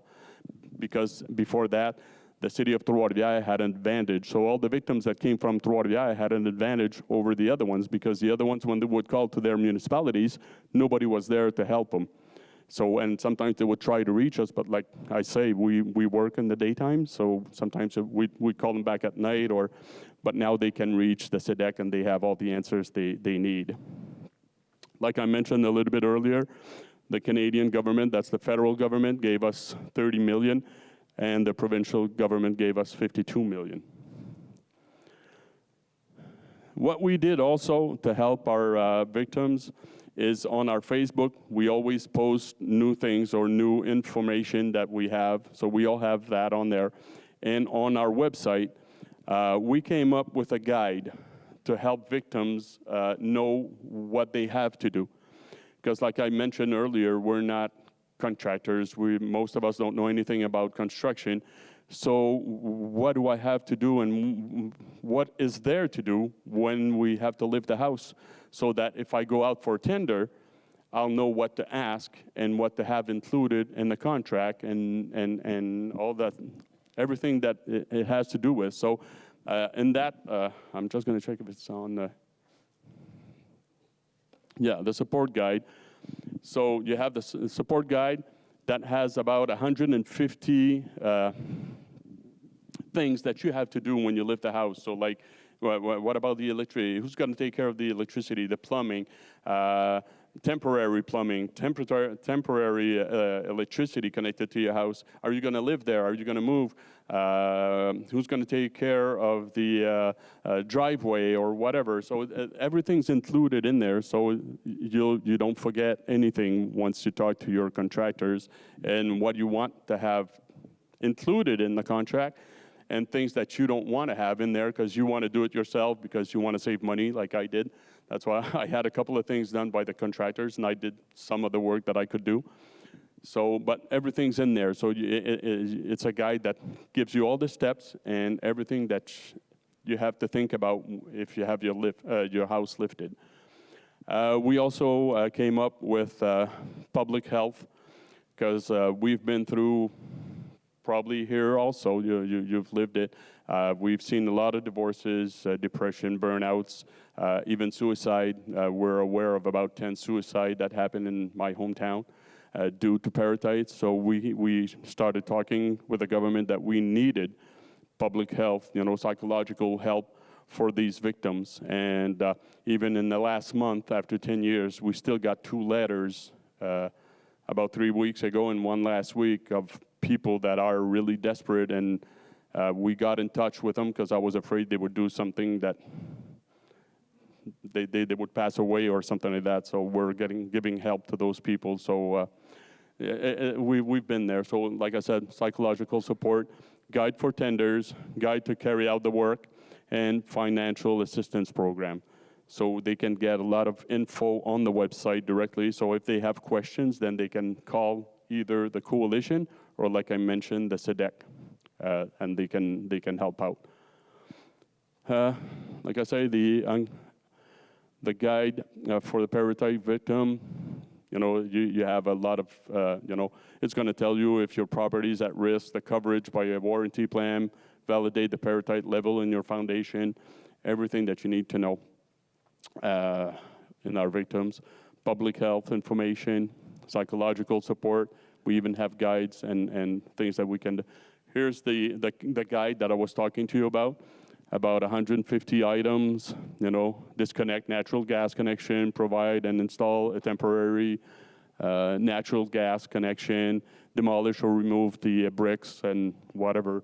So this is just, a guide so that people don't forget anything.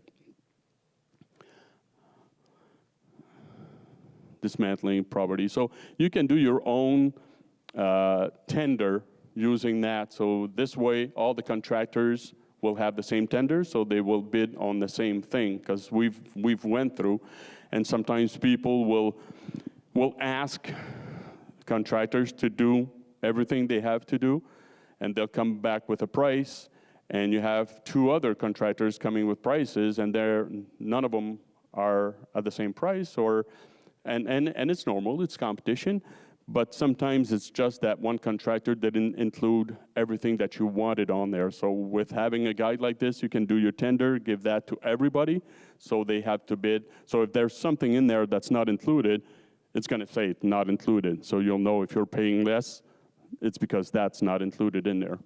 So that's what we came up with.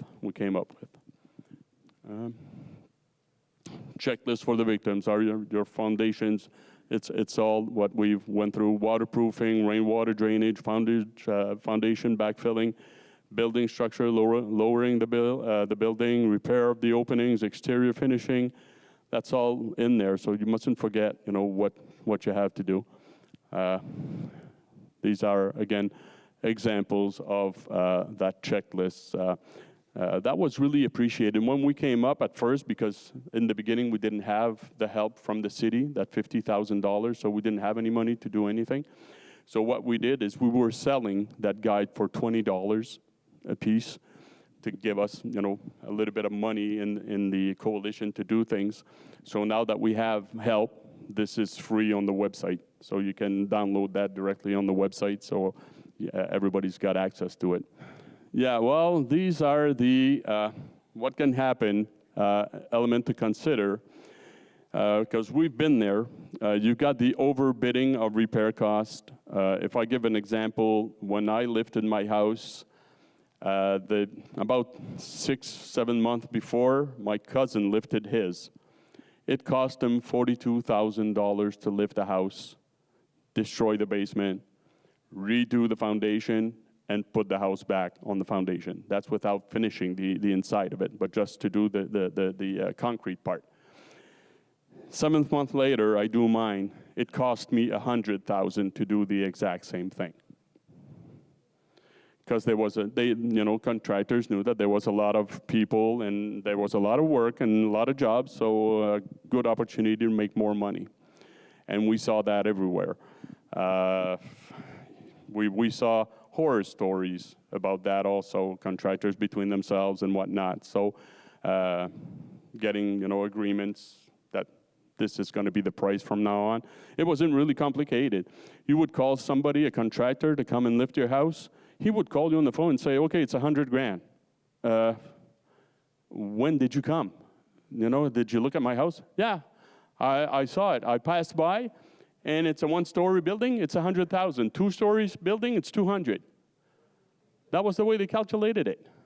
So, and everybody was the same way. So it's like, everybody was kind of in the same boat. And if we even saw if outside contractors would come in, we've heard about threats. So they did 1 or 2 houses and then they went back home. Like I say, the arrival of new entrepreneurs, a lack of capacity of entrepreneurs to carry out the work, a limited number of houses can be repaired in the same year, of course. So what we saw also is, because of that, you have really good companies working out there with experienced people. And we've lived it.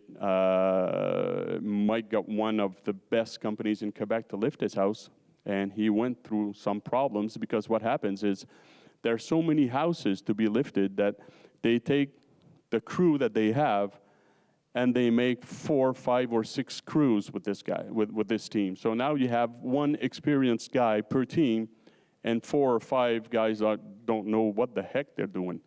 They're lifting houses now, and probably the guy who's managing that team's only got 1 year experience lifting houses. So we've seen horror stories, people forgetting to cut, the bolts that holds the house down to the basement, and trying to lift it anyways. So like, all the windows were cracking and everything because they didn't cut the bolts off anyways. But that's what happens. And the companies who did that were really good companies, but like I say, sometimes they have more teams going out there. So I don't want you to get afraid here. I'm not here to scare you, but I'm just letting you know what we've been through and what we've seen. And like I say, we've got 1,800 houses repaired up to now, and these are all things that we've saw happening. Victims are solicited by entrepreneurs or on the street or neighborhood. The work can take several years. This is an opportunity for the CCB to negotiate discounts for materials. That's something that we did also. We went to hardware stores and we tried to get rebates for victims. So if you would show up to those hardware store with a paper saying that you're a parasite victim, they would give you 10 or 15% and sometimes a little bit more on materials. So if you have to buy materials, you could get a discount. So and sometimes some of the hardware would give you the same discount they give the entrepreneurs. So that was good for that. Time frame for implementation sometimes not respected. We saw that. I think I heard yesterday somebody who his house was up for 3 weeks and never saw anybody going there. Material pricing during this crisis could be on the rise. There are risks of opportunism in this type of disaster. Like I mentioned, people are putting the prices up because they want to make more money. And environmental management of demolition debris must be provided also. These are all things that is going to happen because all those debris, all the concrete that they're going to take out of your basement, they have to put that somewhere. And sometimes we saw people reusing that and putting that in cement again, in concrete. Yeah, we've seen horror stories. I think we've seen it all. Yeah, the important elements for the realization of the work is identify the overall impact of the repair, make a detailed list of the work and define responsibilities, who's doing what, include this document in the contractor's contract, ensure that you have detailed and clear quotes, because we've seen it also. Sometimes you give the contract to someone, and at the end, there's things that aren't done. And you go see the contractor and you say, well, this isn't done. Well, it wasn't in the contract. Yeah, but you told me you would do it. Yeah, but it's not in the contract. Show me where it is in the contract. So then you run into an argument again, or you have to pay more money to get that done because the guy won't do it. It's not in the contract. So just make sure that you better be safe than sorry. Request the same type of bid from different contractors. Use the guide. Shop and negotiate entrepreneurs, validate their skills and accreditation, agree on the timeline, because, yeah, we've seen that also. We have the RBQ, which all the contractors have to have their numbers, and we've seen contractors, even now, advertising with their RBQ number, and it's not the right number. That number doesn't even exist, so you have to be careful. You have to watch. I don't know if you have some kind of accreditation like that here in the States or in Connecticut, but just make sure that the guy who's advertising is really a contractor and he's licensed and he's got everything to do the work. Agree on a timetable. Take indoor and outdoor photos before starting the work. Be present during the work if you can. This is something I really suggest hardly. Because you might see things that are not done properly, so you can intervene right away and take care of the problem right now and then before it's too late and you don't know what happened. I did it on my house myself because the contractor didn't know how to do the finish inside. Anyways, we've seen it all. Request copies of each concrete delivery note. This is good. Well, we asked that because, once again, we were talking about quarry testing a little bit earlier. I don't remember who talked about it. This would be very important because in Trois-Rivières, we had 3 houses that lifted, got repaired, and a year later, they had peritite again in the basement. So they had to go through the same thing a second time. So because the quarries weren't tested at that time, now they are. But at the time that this happened, that was in the early years, like you guys are in it right now. So we saw that in the early years. There's 3 houses that had peritite twice. So they had to go through that again and again. Chris, yeah. So now we ask about the concrete deliveries and have that in stock, keep a copy. What we did also now, and I think a lot of people are still doing it, even if the quarries are tested.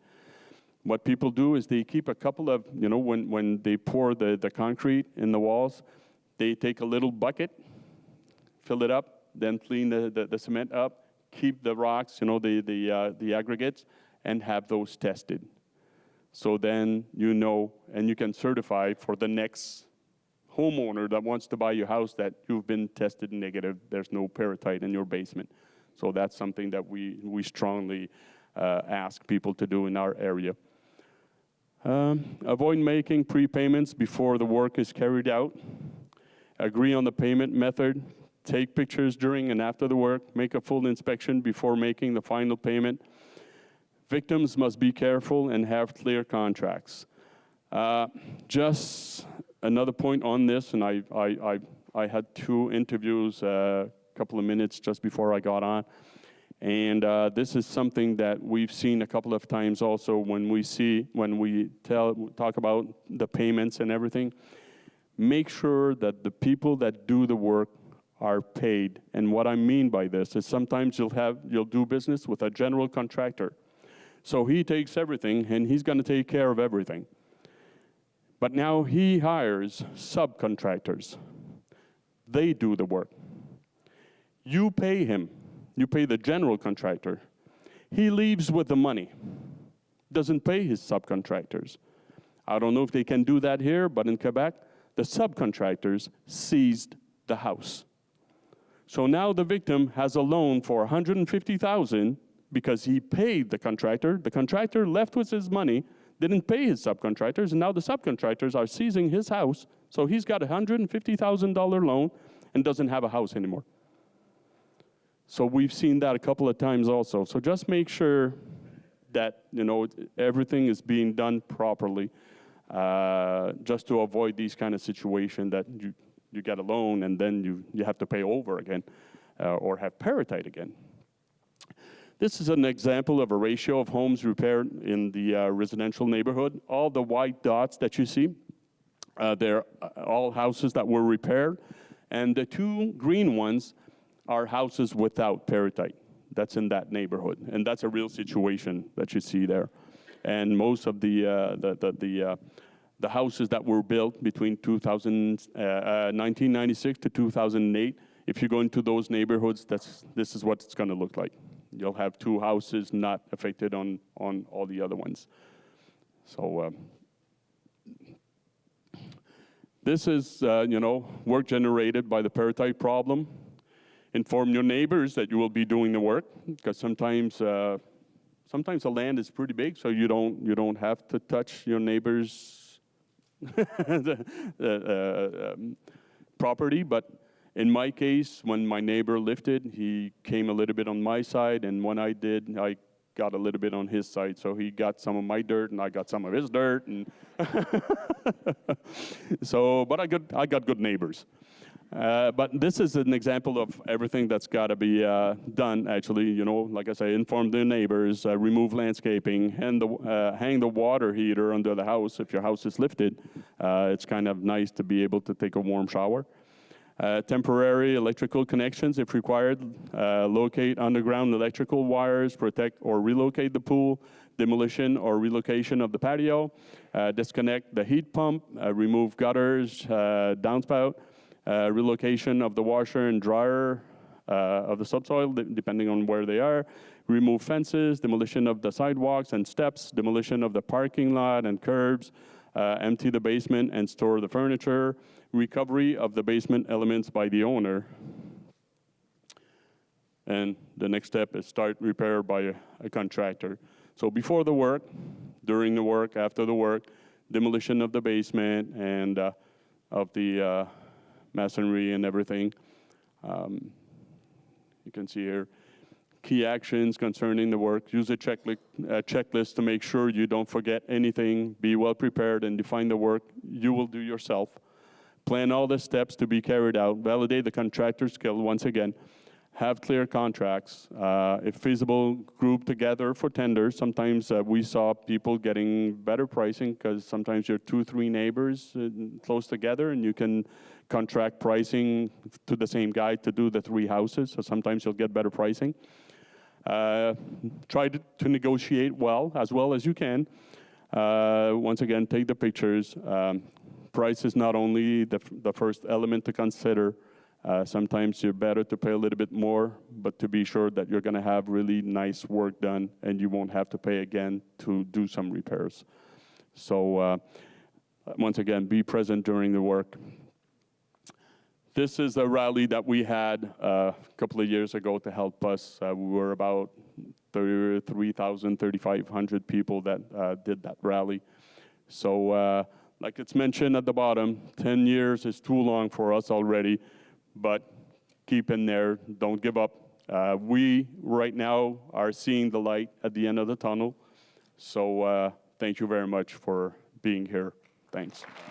So this group is the University of Laval. They're doing the studies right now on the peritite on the foundations and what should be done in the concrete, or when does this affect the concrete actually.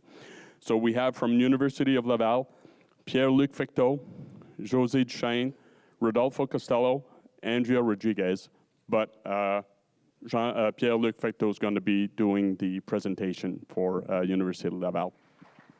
So good morning, everyone. Is that work?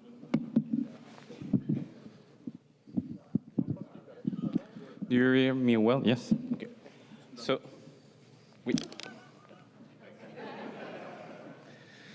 So it is a pleasure for us to be here this morning to present you what was done in the past almost 10 years. I will present the work today that I have not done. I will present the work of Andrea and Jose and the work that will be done in the next 4 years.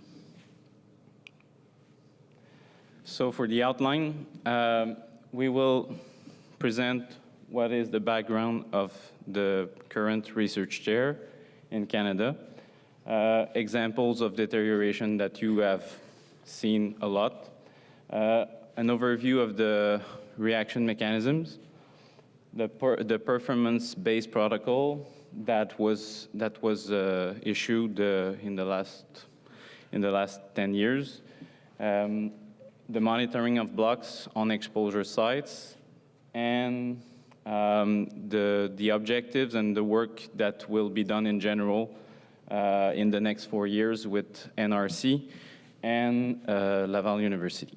So I just forgot, we have a representative of NRC here, John McCarr, and we are all four here from Laval University.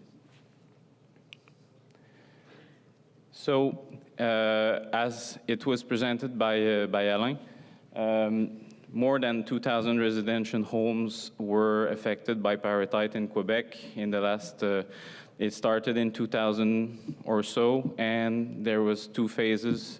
After that, 2004 or something, until 2008. And lots of homes had to be replaced, industrial complexes, commercial buildings, lots of things. So foundation walls mainly, slab on grade, lots of elements in concrete. So for the examples, as you can see, lots of very big cracks, commercial buildings affected, lots of homes, and the deterioration was happening typically between 3 to 4 years after construction. So another example, you can see the cracks through the, we call it in French the crépi, but it's like a coating, cement coating on the foundation. You can see this in your stairs, and you can see it everywhere. You can see the rust, the pop-outs, and the large map cracking happening on your concrete elements. And in some cases, the cracks are so big you can fit a pen in it. So another example. And what it looks like in the basements, it looks like map cracking. You have pop-outs with rust, and you have cracks going everywhere from ground to the top. What happens when you see it? Normally, the solution is to demolish the foundation and build a new. So this is an example of what was done in Quebec. We lift the house, there is temporary stairs, and people can live in it while the foundation is replaced. This is an example of one of the quarries. There is 2 quarries that were supplying aggregate in Quebec. There was the BB quarry and the quarry called Masquimo. Both quarries are in Saint-Boniface, which is just north of Trois-Rivières area, near Shawinigan. And both quarries are like next to each other. So you go by the road, there is the first one on your right, and you go further, and the second is there. So it's the same rock. So you can see in this picture, and then I will show others, there is rust almost everywhere. The rust is there, and I will show you some picture of stockpiles. They are all rusted. This is the typical rock. You have some garnets, you have some pyrite, chalcopyrite, pyrite, pentlandite, and you have lots of other minerals. It's a rock that we call a norite or a gabbro. Sometimes it's a gneiss. So in some places it's igneous, and in some other places it's metamorphic, but in the end, they all contain the same sulfides. Here's an example of a concrete affected that we had sampled. You can see bigger there, the rust everywhere.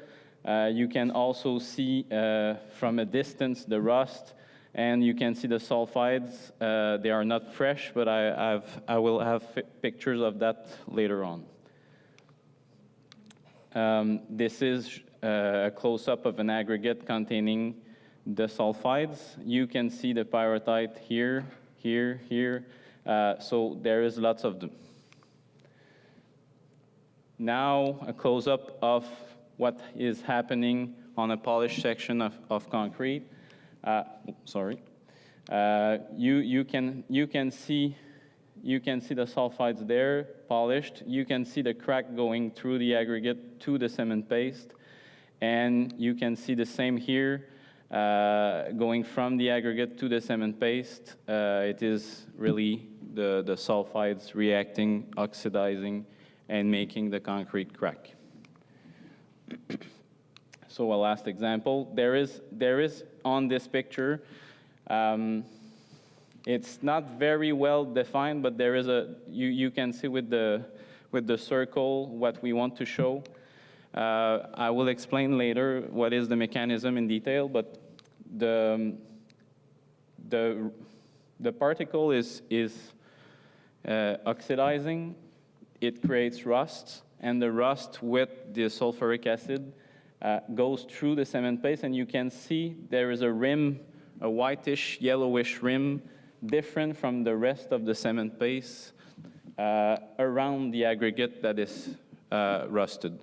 So I will explain later what this means, but you can definitely see this when the reaction goes on.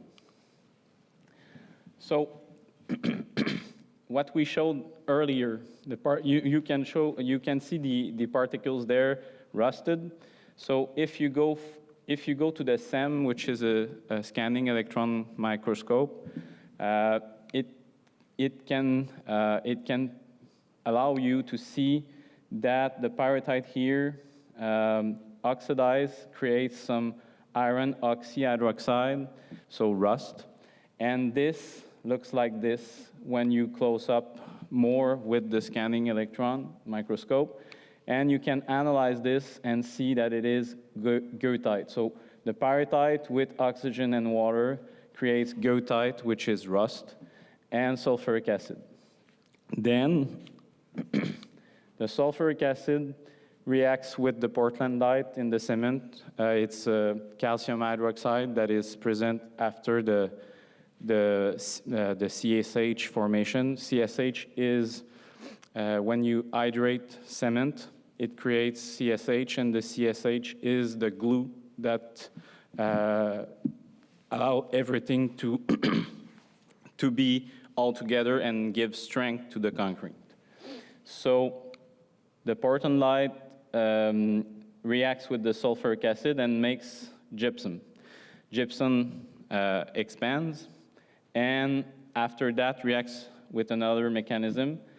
The whitish that you can see around the aggregate there, and now we can see it very well, is the gypsum. After that, it forms the C3A from the cement, which is another component of the cement, reacts with the gypsum and the sulfates and with water and creates a tringite, which is another form of mineral that creates expansion when formed. And it looked like this. It's small, we call it small, in French it's baguette, but well, so yeah. And you can see that that is aluminum, sulfur, and calcium that is composing the baguette. So after that, there is a second phase, and I will show you this later. The second phase is the formation of thaumasite. Thaumasite is sulfates plus carbonates plus CSH plus water. We need temperature to be colder, so around 4 degrees. And for thaumasite forms, it is in the rim, and it is whitish also, but the expansion or the formation of thaumasite gives a lot more expansion. And this is characterized by the presence of carbon and silicium, sulfur, calcium. So this is the composition, the typical composition of the thaumasite. So at first, we did a lot of testing. There was the total sulfur content that was determined with this apparel. There was mineralogy determined by tin sections and microscopic examination. Oxygen consumption test and expansion test on mortar bars. This work was done by Andrea, which is here. And this work was done between the period 2010 to 2015, the first phase of the research. And it was done on plus than 8 sources of rock. So what was the baby of the research was the protocol for field performance evaluation. What I want to say is, sadly for you, it is prevention, because as Alain said, in Quebec, there was a lot of aggregate testing from a long time that was done on aggregate, but still someone signed that the aggregate was fine. So that's why the aggregate got passed by between the net of testing. So we did not want this to happen again. So that's why we focused on the first phase on prevention and making it into the standard, or hoping to making it into the standard. So this is what the protocol looked like, and what was put into an informative annex of the CSA standard. So the step 1 is the chemical testing for sulfur. So if it is below 0.10% of total sulfur, the aggregate is accepted for this particular reaction. If it is more than 1%, it is rejected because it's too much. If it is between 0.1 and 1%, then you have to do petrographic examination. If there is no pyrrhotite, you can accept it. If there is, what is proposed is an oxygen consumption test. If it is below 5%, then normally you have good news. If it is over 5%, you do the mortar bar expansion. And if it's over 0.10% at 90 days, you reject. If it is below 10%, below 0.10% at 90 days, you transfer to 4 degree for the Thomasite formation. And if the expansion remains stable, you accept. And if the expansion increases, you reject. So for the performance testing program, as we showed, there is the screening tests are the sulfur content and the petrography.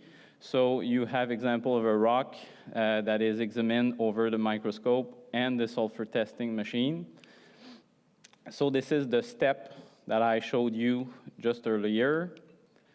And now for the oxygen consumption test, it's all equations there, but you have your pyrrhotite here, plus oxygen, plus water, and you want to see if there will be rust created and sulfates with the reaction. So what we measure in those cells is we put grounded aggregate, fresh aggregate in it. We put some space of air within it. We put some calculated moisture in it.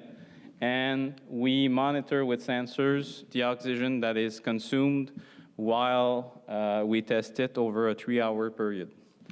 So this is a test that was done earlier on with our colleagues from mining engineering for acid drainage.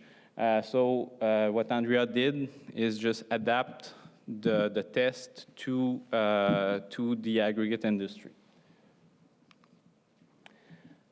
So as I said, and in detail, you have 10 centimeter of material below 150 micrometers.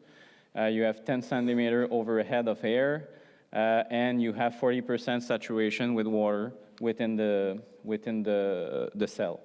So just for example, there were control aggregates that we knew that were not reactive for pyrrhotite, and we tested them, nothing happened. And we tested also some aggregate that we didn't know were reactive or not, and we tested the Maskimo and the BB aggregates and a mine waste, which is there, and they all consume more than the limit. So, and we were comforted because the control aggregates were below. So this is the step 2, as I mentioned, and the step 3 is an mortar bar expansion test that was adapted in another reaction in concrete. There is mortar bars, STM 1260 that we do, that was adapted from there, but for making the concrete or the aggregate oxidize. So this was done by a 2-step process. First, 80 degrees, 80% relative humidity, plus soaking in bleach, 6%, 2 times 3 hours per week for 90 days. And expansion and mass measurements are done. And the second phase is putting the same bars in at 4 degrees, 100% relative humidity, and soaking in bleach, 6%, again, 2 times 3 hours a week. And the same measurements were done for 90 days. So what you can see in the step 1 is the oxidation of the iron sulfides here, and the internal sulfate attacks, or gypsum yttrangite, that forms. You can see in green the line of the control aggregate that we know is not reactive, so nothing happens over the 2 steps. So the first step for Maskimo aggregate creates the internal sulfate attack, and after that, you submit to the step 2 Thomasite formation, and then the expansion kicks in. So you have a lot of expansion. You already have a lot of expansion after the first phase, but you can like triple or five times the first expansion happens in the second phase. So this is especially something that is happening in the foundations in the winter, because there is a lot of cycling of temperature outside. So the second phase is what the foundation subis, or well, the foundation have, and that make the foundation crumbles. So what you can see is pictures of the mortar bars at different time within the curve that I showed you. First, you can see the crack and the yellowish color happening in the first phase there. After that, you can also see here that nothing happens on the mortar bar for the control aggregate. You can see here, almost at the end, the cracking everywhere on the mortar bar, and at the end, the mortar bars just, there's a, well, they go into powder. So this is the step 3. So in parallel of that, there were 5 blocks per house foundation of some selected foundations that were sawed and put on an exposure site for monitoring of expansion, cracking, and density of cracking. So some of the blocks were cored like a Swiss cheese, and some others were only monitored over time. So non-destructive testing was done also. So in the summer, it looks like that. In the winter, it looks like that, and that. So this is in Trois-Rivières. The exposure site is still monitored. I will show you some other pictures. This is pictures from this summer. You can see Louisa here, which unfortunately is not here today, but she is a PhD student as Rodolfo, working on the research there. So she is taking measurements of expansion, of cracking density, and you can see there's no pallet anymore. So we changed the pallets because over time they just fell apart. So this is what was done this summer. So as I told you, what was done and is still done is a cracking index and the crack mapping. So the crack mapping, I will show you, I will show you this on that. So the cracking index is done on 4 lines plus the diagonal lines. You cross over each crack, you measure the width of the crack, and you count each crack on the lines, and after you additionate every crack that you have taken note, and you have a cracking index. For the crack mapping, I will show you after. For the crack mapping, I will show you how it is done after. So for the expansion and cracking index, you can see there was block from different level of deterioration, and what you can see is blocks A were not very deteriorated before put on the exposure site, and those had an expansion rate of 0.28% per year, and you can see the curves there. But for blocks that were already very deteriorated, you had an expansion rate very much higher of 0.74% per year. So there was a difference, and you can tell with the cracking index, for example, for blocks A, 0.18 millimeter per meter of crack, and you can have the difference here for block B's, which are 1.087 millimeter per meter.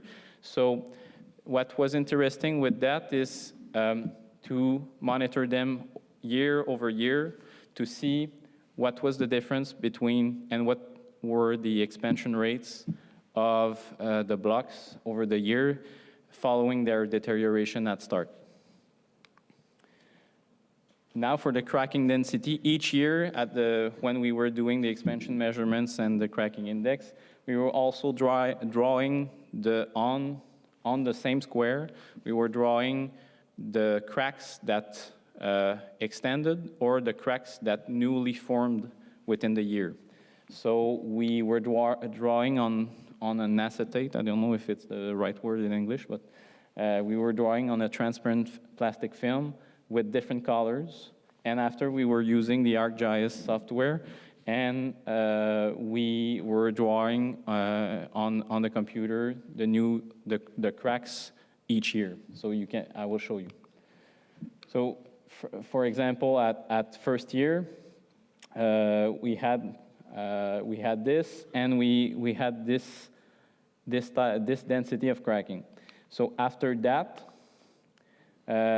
you can see for block Bs that you have this density of cracking, and for example, in 2011 in blue and 2014 in brown, and you have what happened each year.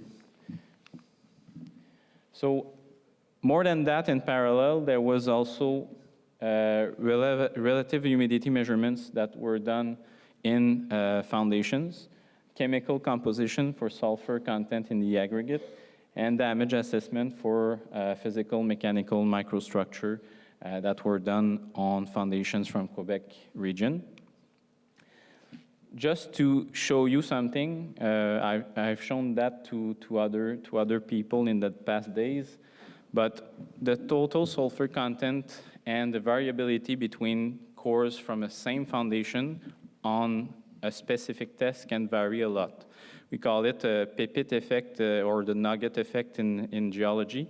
But you can have, for example, in a specific core, a lot of pyrrhotite, and you go 2 feet away, and you have very much less pyrrhotite within it. So the importance of representativeness or having a lot of sample or sufficient sampling within your foundation is very important. For example, the total sulfur content done by the chemical approach is a very reliable test, but if you don't do much sampling and you do not do a lot of sample within your foundation, it may vary a lot. For example, we took, just to illustrate that, we took 15 samples on a single foundation, 3 cores per wall, and 3 cores in the floor. And you can see for house A, the less damage, that for the same foundation, you can have a mean of 1.1% total sulfur and a coefficient of variation of 9%. And for house B, you can have the same mean, but a coefficient of variation of 16%. So it can vary a lot. Between 2010 and 2015, there was a stakeholder and a funding agency, which is Hydro-Québec, which owns all the electricity program and dams and everything in Quebec, that funded some of the research. We did an exposure site at Varennes in Quebec at the IREC, which is the Research and Development building and agency of Hydro-Québec. And we went there to pour some new concrete with the renowned aggregate Maskimo. And we did some, I think it's 6 mix design. So the 6 mix design that were done, we know how much cement was put in it, how much aggregate, how much fine aggregate, how much everything. So we can know between the different characteristics of the mix design, what is the difference in behavior of the blocks over time. So it has been, I think it was done in 2011, 2012. So in the last 7 years, we monitored the block, and the first crack appeared in 2018 with the Renown aggregate, and we went back there, and you can see working Rodolfo there. We have another crack there, and we monitored, we did the same thing as in Trois-Rivières with the crack density and the cracking index. expansion measurements. So we will continue over the period of the research share to monitor those blocks. So what was done after the first period was in 2014, the protocol that Andrea did was integrated as an Annex P of informative annex of the CSA standard. So information on the pyrite, general information, iron sulfides oxidation process, as I showed you, case studies, standards that were done elsewhere, discussion. So a lot of things was integrated as informative in 2014. But after that, in 2019, so it was just issued in the last months, we added scope, reference publication, definitions, significance, and use, and performance protocol was integrated. The chemical method was integrated, oxygen consumption, the mortar bar test, and more discussion and summary and conclusion. It is still informative, but the aim of the research chair now is in 2024, when the new standard will be issued. It will be in the standard as prescriptive, so people will have to do it. So now I will present what are the objectives of the research chair. I took some slides of a presentation of John to show you what are the objectives of the research chair in Canada right now. So the founding agencies for the research chair are the Quebec government and NRC over the 2018 to 2022 period. There will be one master student that will be involved, 2 PhDs, and one is here today. 1 postdoc, Andrea, 1 research professional, myself, and the two professors at Laval, José, which is here, and Benoit, which is unfortunately not here. There will be 1 PhD student at Ryerson University working with the team. And the research is carried out mainly at NRC and Laval with Ryerson. So there will be research activities that will extend across Canada. 7 masters will be across the country. So now for the objective, the first one is the determination of acceptable limits for the content of different sulfides in Canadian concrete. The second is a rapid and inexpensive reliable test for detection of deleterious sulfide contents in Canadian concrete aggregates. The third one is the development of preventive measures for the safe use of sulfide-bearing aggregates in concrete application. So for example, SCMs, if you are aware of that, it's supplementary cementing materials that work for another reaction in concrete. So we will probably test them. So it is to mitigate the economic impact of sulfide content restrictions. The fourth one is the development of the technical capacity to carry out tests developed for results in 1 to 3 in locations across Canada. And the fifth one is the adoption, as I told you, of appropriate revisions to CSA 823.1 and 2, based on the results of the project in 2024. So now I will just show you what was done since last April, since I got to Laval University back. We reconditioned the exposure site in Trois-Rivières. You have a picture there. The pallets fell apart, some blocks fell down. So we put all of this back to proper condition. We sample more than 20 sources of aggregates, including the reactives aggregate. We went to quarries, so you can see the rust there. So it's BB Quarry. The same picture from another place in BB Quarry. You can see, not very well, but you can see the rust in the stockpiles still. We bought some containers for storage purposes because we have a lot of barrels to store for the winter because winter is coming. And we had to dry our aggregates to make sure they don't oxidize more. So we dry some barrels of aggregate and we wrap them up. So this was done over the summer. We also selected 4 houses and maybe more to have some relative humidity measurements, oxygen saturation, temperature, everything. So we will probably do that in the next months. We also did some field measurements at the AREC, also at the Trois-Rivières site, as I mentioned. And the PhD's programs were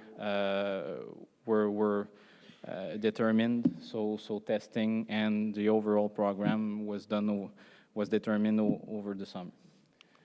So thank you for your attention. I must understand that the questions will be after. So yeah.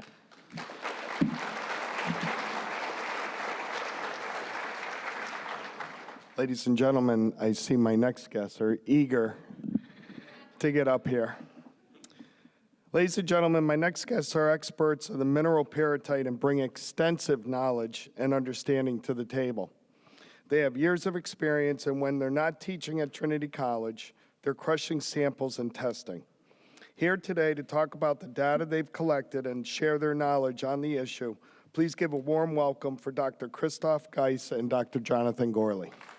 So I'm Jonathan Gorley from Trinity College. My colleague, Christoph Geis, is a geophysicist specializing in rock magnetism. I'm a geologist, and we want to share with you some of our, he's working on it, some of our data and that we have been working on. Tim has come out and cored your homes. We have undoubtedly tested your concrete, and so we want to share some of the results from the last 2 years of testing and some interesting revelations or some interesting data that has come out of this. So I'm going to hand it over to Christoph to begin to just bring everybody back up to speed to how we do our testing if you're not familiar with it, or give a refresher. So we're going to change course a little bit.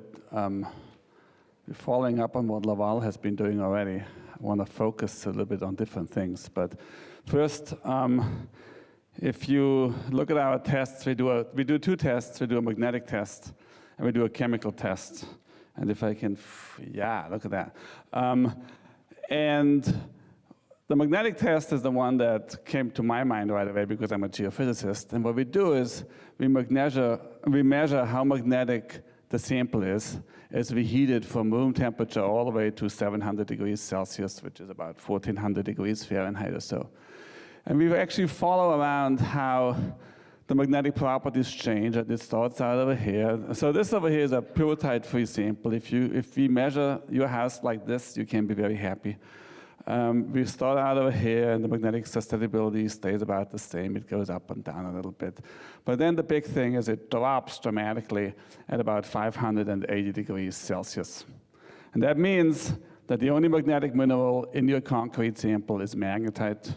And magnetite is an absolutely benign magnetic mineral, my personal favorite, because it's super magnetic too. Now this guy over here, on this side over here, we start out the same thing.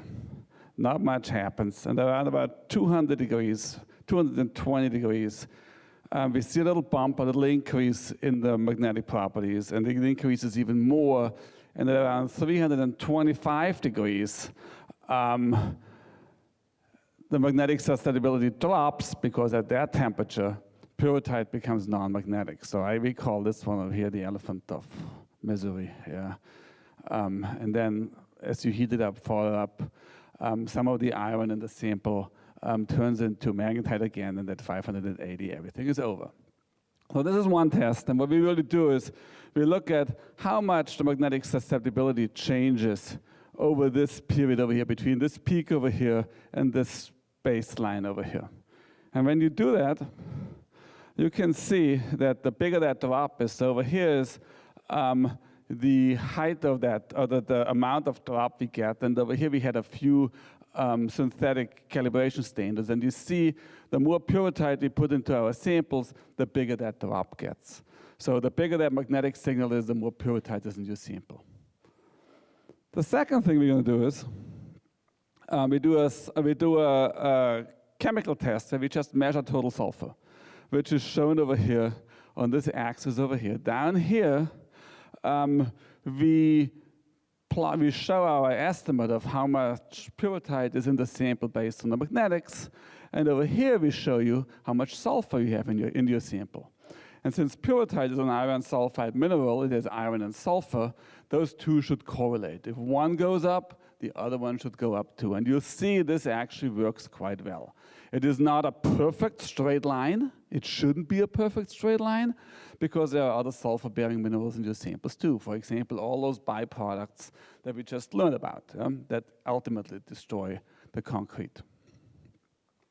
Now, what we found so far, what's also shown on this graph over here, and this might look familiar to some of you, there are some green squares, they're all hanging out down here, where we can't find any pyrrhotite and the house is just fine. And there are all those red circles that don't show up quite as nicely on here, but they're all up here. We find lots of pyrrhotite, and you already know that your house is in bad shape because you have map cracking all over the place. However, then there are all those little orange diamonds which are hiding back in there, where we find pyrrhotite, and the house seems to be absolutely okay. Those are the hardest cases because your house seems to be fine. We find pyrrhotite, and that's bad news for you, for the homeowner. So far, we've analyzed about 300 homes. Most of them are over here in northeastern Connecticut. Superimposed, those dots are all our homes. We also sampled a whole bunch of houses across the state for a different project or for people who want to sell their homes. And you see superimposed is all the reports from CROG about crumbling basements. And what we found so far is that, yes, in our non-representative data set, 45% of all the houses we analyzed have lots of pyrrhotite in there, and they have deteriorated basements. 32%, about a third of them, we detect no pyrrhotite and the house is just fine. So those are all the happy ones. And then what we would like to focus on, what John is going to focus on in the remainder of this talk, in the second half, is this part right over here. About 23% of all the samples that we analyzed, the homes contain pyrrhotite and sulfur, and the house shows no signs of any deterioration, or at least not that was reported to us. And I think these are the houses where our future focus should be on, because these are homes that are perfectly good to live in. However, if you want to sell your home, you will have real problems because nobody wants to touch them because your test came back positive for pyrrhotite. And from there, John, I'll let you take over.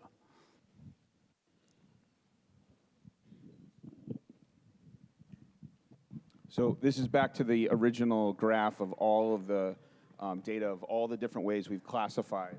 Is this working? Is it on? There we go. Okay. All the ways in which we've classified the data so far. And so I want to break this down because I often get a lot of questions when homeowners call and ask about what do these things mean, and I think it's helpful to see these in part. So first, the homes that come back totally clean.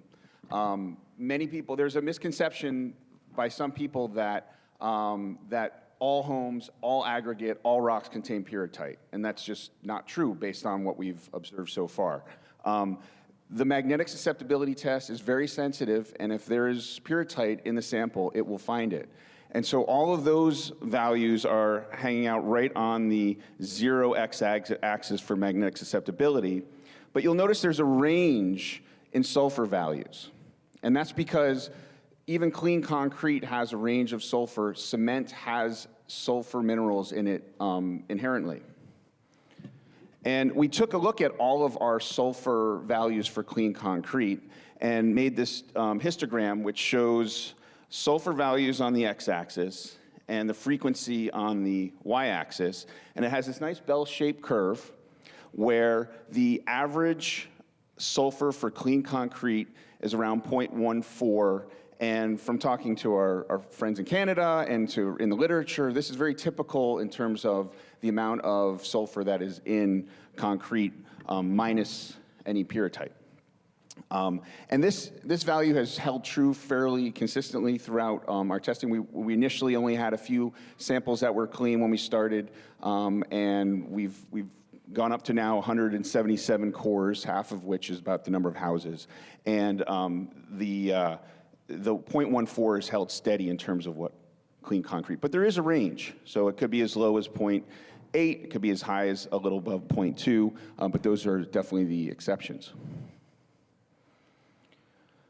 So the next category are all the homes that we have identified as containing some levels of deterioration beyond just vertical cracks. And so we'll take a look at the questionnaires that homeowners fill out, we'll take a look at the photographs, and determine, are there cracks that are beyond just vertical cracks along seams, by windows, and all of these homes extend, there's quite a range of values of pyrrhotite, but all of these have reported some level of deterioration. They're not necessarily all the same, and that becomes really important coming up.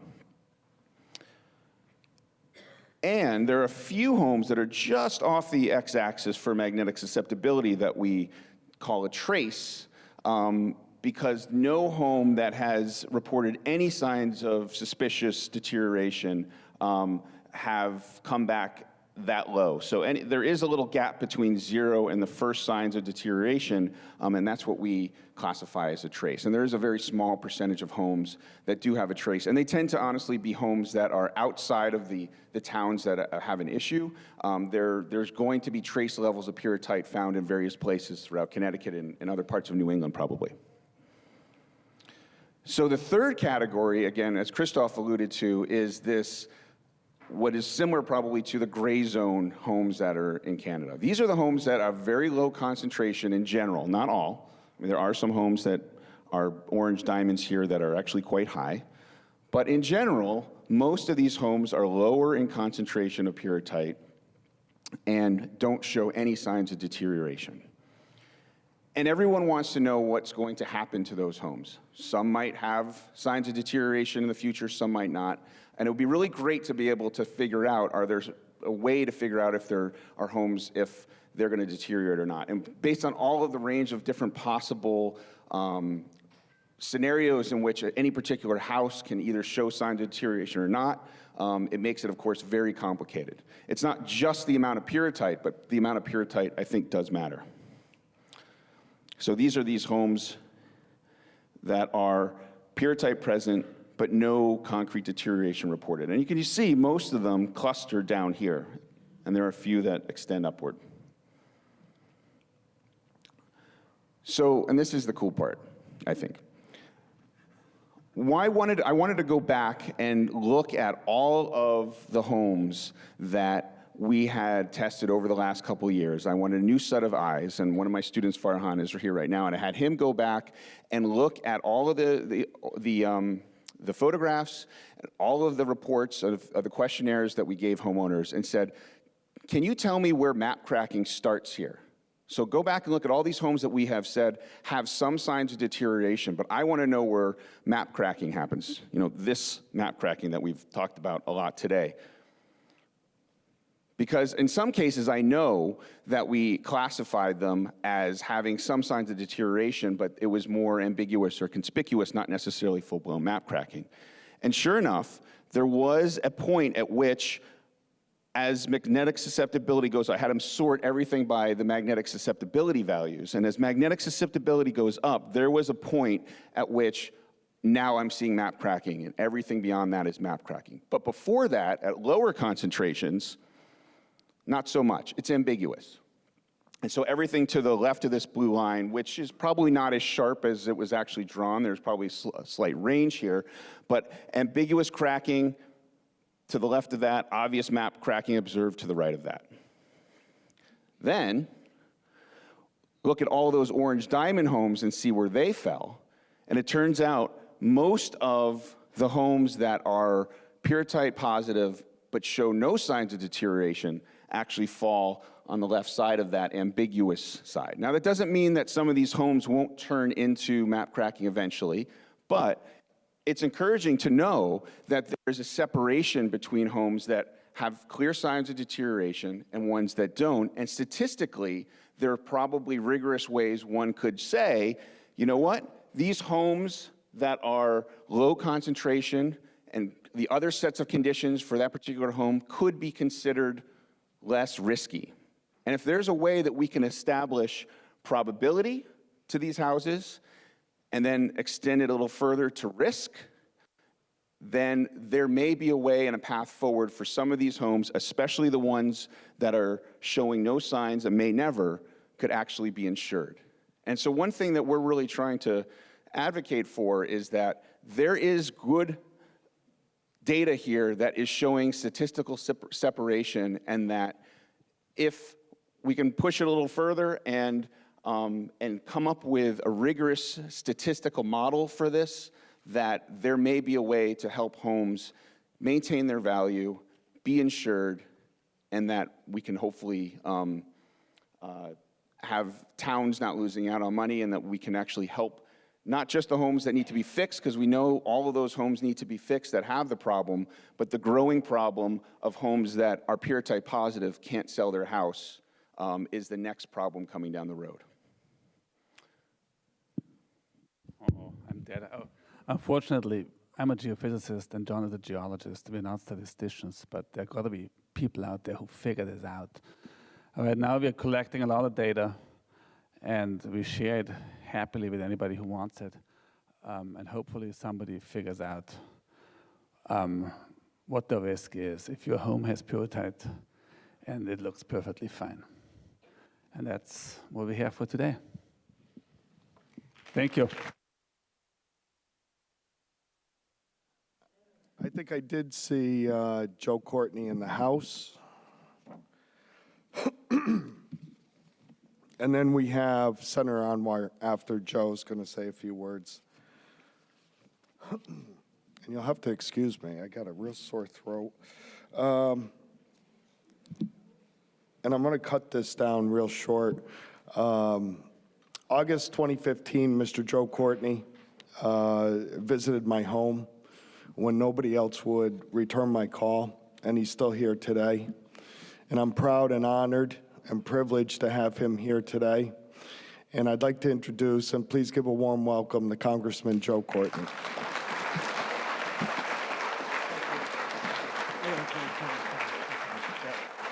Thank you, Tim, and congratulations again to the coalition for organizing this event today, and to Deb and Linda, and I'm sure Brenda's out here. This effort, which has been hard in so many ways, but there's just no question that over time people have, I think, forced some movement and the needle to move in terms of getting some assistance. And when you think about it, you didn't have to organize a political action committee and do big campaign donations. You didn't have to hire a lobbyist or anything. It really has just been pure grassroots efforts, and everybody who's been involved in it should, I think, again, reflect on the fact that there really has been some change over the last few years, but obviously much more work needs to be done. So what Tim asked me to do was really just to do a quick sort of federal update, and hopefully I can move this gadget down. There we go. So just to give you a couple sort of updates in terms of some efforts that are going on at the federal level. First of all, we are always sort of doing what we can, working with the captive insurance company in terms of different agency issues that they are been looking for assistance. So, for example, when the corporation was first established, under the legislation that the state legislators created, it was definitely a nonprofit type of insurance entity. But obviously, it still needed to get a tax status in order to be fully fleshed out in terms of having the benefits of a nonprofit. So 501c3 status is the IRS code requirement that our office, and again, with some of the other members of the delegation, kind of really got it on the fast track with the IRS to make sure that the 501c3 status was granted, and that has been done. What does that mean? It does mean that other sources of contributions can come into the entity, whether it's private sector contributions from insurance companies or banks or you name it, just philanthropists or whatever. And again, that becomes a tax deductible event so that people can write that off. And it's certainly, in my opinion, still a very strong, and I've talked to Mike Magalaris about this, is that we have not pushed hard enough, frankly, for some of the other stakeholders to do more. And again, they would get a tax benefit by doing more because of the fact that the IRS has given its blessing. Secondly, as many of you saw in the news, I mean, there was, and I'm sure saw through the internet, the captive has sort of struggling with the question of whether or not the payments that have been going out to homeowners is in fact requires a 1099. In other words, is it income or is it compensation? My sort of, as someone who was not a tax specialist back in the day when I practiced law, my gut tells me that is compensation and not income, and there really should not be the need for a 1099. But nonetheless, an issue as sensitive as that, we need to get sort of a black and white answer from the agency. So a couple weeks ago, Megan O'Sullivan, who works in my office, and Neil McKiernan had sort of a telephone meeting with the IRS. They understand the sensitivity of the calendar, that this question needs to get resolved before January 1st, which is obviously when tax notices start going out so people can do their tax returns, and hopefully even sooner than that. Again, we had a good, as I said, exchange with the agency, and we are definitely looking to get as early and clear an answer from the IRS so that, again, people are not going to suddenly be confronted with another unexpected problem in terms of just the way those payments are going to be treated. Legislatively, sorry, I'm confusing Megan here. Legislatively, I'll go back to GAO. Okay. In the omnibus, which was signed in February after the government shutdown, there was a provision that was included that my office and the Senate offices worked together on to get the Government Accountability Office, GAO, to basically dive into this issue with the full weight of all of their investigative research tools that they have. To really comprehensively go through any form of federal assistance that could possibly be brought to bear in terms of this problem. GAO is an arm of the Library of Congress. They are the gold standard in terms of the work that they do. And the gentlemen who were just up here from Trinity College, along with UConn, the banks, Mike McGlaris, have all been now contacted by GAO. They've been interviewed. And again, the whole point of this is just to inventory all of the questions and issues that people have asked, whether it's about FEMA, USDA, the banking industry, banking regulators, everything that sort of moves, that is sort of that at the federal level, that is interacts with potential help in this HUD, obviously, as well.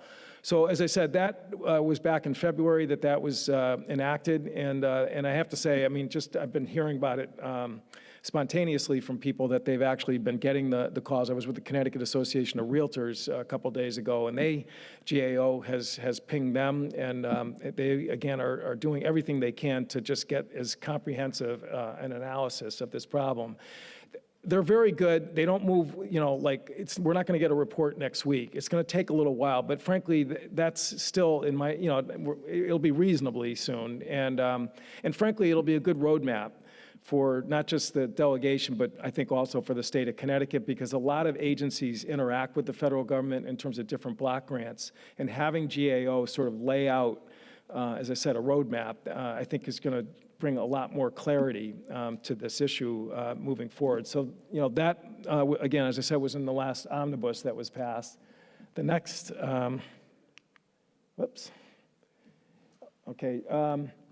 So we also got some funds for USGS to do basically a map of the whole country for pyrrhotite.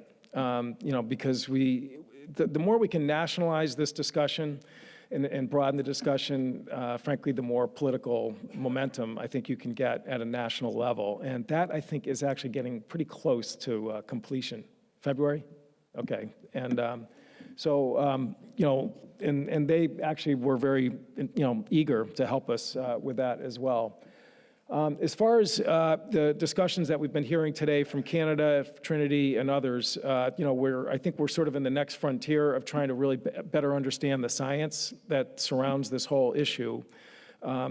We have a pending appropriations request in this year's budget, which is still, believe it or not, there's other things happening in Congress, including the budget process. And the NIST, National Institute of Science and Technologies, in the House, John Larson and I were able to get a $4 million set aside for pyrrhotite research by the National Institute of Science and Technology. Senator Murphy, who's on the Appropriations Committee in the Senate, their version is $1.5 million. Again, the two sides are in conference right now negotiating the final outcome. And again, we have done this in collaboration with the University of Connecticut School of Engineering. The folks at Trinity are aware of it as well. And it's really, NIST, by the way, was in town this week. They were part of the group that was touring with the folks from Laval, and we were with them yesterday up at the Town Birch Grove School. So that engagement is actually already starting to happen in this, but obviously getting funds is really going to, I think, turbocharge their engagement and their effort. And I see it as I think the last speaker was just sort of finishing up. To the extent that we can get a better understanding of risk, that's the name of the game, in my opinion, in terms of just sort of this sort of next sort of phase, now that we've gotten some assistance for the most acute problems that are out there, although there's, again, I'm not trying to diminish that. There's still many more folks that need to be helped who are in that bucket. But, getting, as I said, all the help with different levels of government, as well as the experts here in Connecticut, that's the purpose and the thinking behind the NIST appropriation.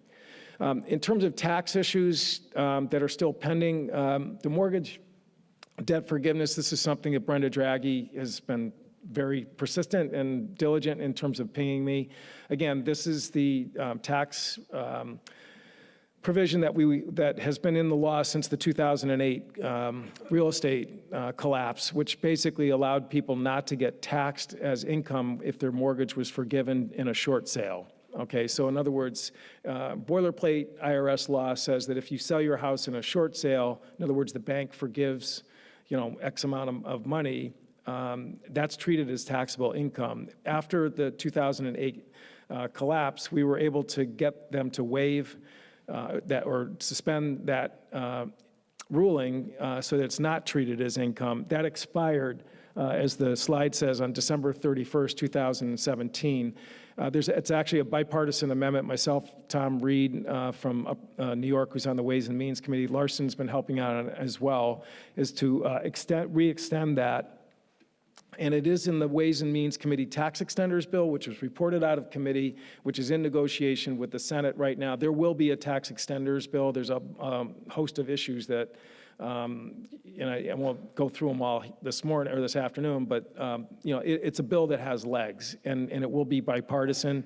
And the good news is that we were able to get that provision in the bill that came out of the House. And again, talking to Brenda in particular, I mean, she knows people specifically who, this is a big ticket if you've got to eat the write down of the mortgage as income. But again, we're reasonably optimistic that is going to move forward, and as I said, it did get through there. So on the property casualty loss, again, just a reminder that is still alive, but the clock is ticking. And for people, you can carry it back for any repairs done on or before April 17th, 2021. And again, this is a provision that you can roll out over a number of years. So if, for example, you're a homeowner who got a grant from the captive, and if you had work done on more than just the footprint that the captive only reimburses for, so driveways, steps, garages, whatever, got repaired, again, they don't compensate for that, and you have to eat that part of the cost. Again, this still is in existence and will help people be able to write down that loss. And we have a bill to reinstate the full property casualty loss provision, which was eliminated in the tax bill that was passed in 2017, unfortunately. And again, there's going to be a revisit. Again, this is the Trump tax bill that was passed at the end of December. There's going to be a revisit on a number of issues, including the SALT cap, the state and local tax deduction cap that was in the bill. And certainly, we have friends on the Ways and Means Committee, Mr. Neal, who's the chairman from Western Massachusetts, and John Larson's on that committee. So hopefully we're going to get that just completely back intact and not have to, do all the gymnastics of looking back, et cetera. And again, our office is always available to have people, follow up on any of these questions, particularly if there's issues with the IRS. And Megan is in our DC office. Ayanti Grant, who many of you know, is in Norwich. Lastly, one other point. So a couple nights ago at the Vernon Town Hall, the CEOs of Vernon, Ellington, and Stafford rolled out again the availability of federal CDBG funds for people to have their homes tested. Again, this was we got green lighted from HUD to use CDBG monies for Crumbling foundations back in 2016. It has been, and Tim Ackert's nodding his head, been a knockdown, drag-out fight to get the Department of Housing to actually release more money than they've pretty stingily allocated. If you look at the total amount of CDBG money that's come into Connecticut since 2016, it's about $50 million. It's a recurring chunk of money that Connecticut keeps getting, and it's a block grant, so it's up to the state to decide how they want to spend it. Vernon, Ellington, and Stafford were able to, get a chunk of it for the testing help, but frankly, it's not limited to just testing. You could use CDBG for other uses, and it's something that we've been really kind of doing our best to educate the new administration and the new Commissioner of Housing that there's opportunities there that the state, in my opinion, could do a lot better in terms of taking advantage of what HUD has offered. So anyway, I'll stop there.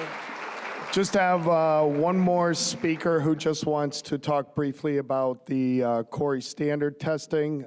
Please give a warm welcome for Senator Anwar. Good afternoon, everyone. If you look at the Public Act 19192, you will see on page 35 and 36, which is a very important piece of that act, number 15 section, which is talking about our collective responsibility to make sure we have quality standards for the quarries. If we had those quality standards for the quarries, we would all be with our families this morning. And until this day, we do not have those standards. So I think that's an issue that we have to address. The second part of that working group is to try and look at how do we assess the contractors? What is the quality status for the contractors so we can prevent some of the problems that many people may be facing right now? So in the past, we had a similar group that was created by legislation. Unfortunately, that group never met. And the reason was the appointments were not completed at that point by the various appointing legislators. Now, actually, even right now, not all the appointments have been filled. But what I have done is I've asked all the people, called them, and we will have our first meeting this coming Tuesday. So Tuesday, October 8th, at the Legislative Office building, at 1 p.m., room 2A. I'll repeat it, room 2A. It's a public meeting, but you will be able to listen in. It's basically making sure that we start the target. We are required, as this group, the working group, to give our recommendation to the General Assembly before February 1st, 2020. So we are already a few months behind. I know Tim Eckert is on that group, and I am on that group as well. So, and then we have a few other people. There's one appointment that's left, but we'll make sure that that appointment is addressed. Hopefully, we'll ask the appointing authority to make sure that they appoint the individual for that purpose. Time, 1 p.m. Date, October 8th. And it is going to be room 2A, Legislative Office Building, and we will hopefully see some of the people over there. Meanwhile, if you have issues with contractors, if you have concerns and ideas how things could be done better, write to Tim, all right? And we work and collaboratively, so we will make sure that we can all have one center place for getting all the data and information. Again, thank you so much for doing this. Thank you.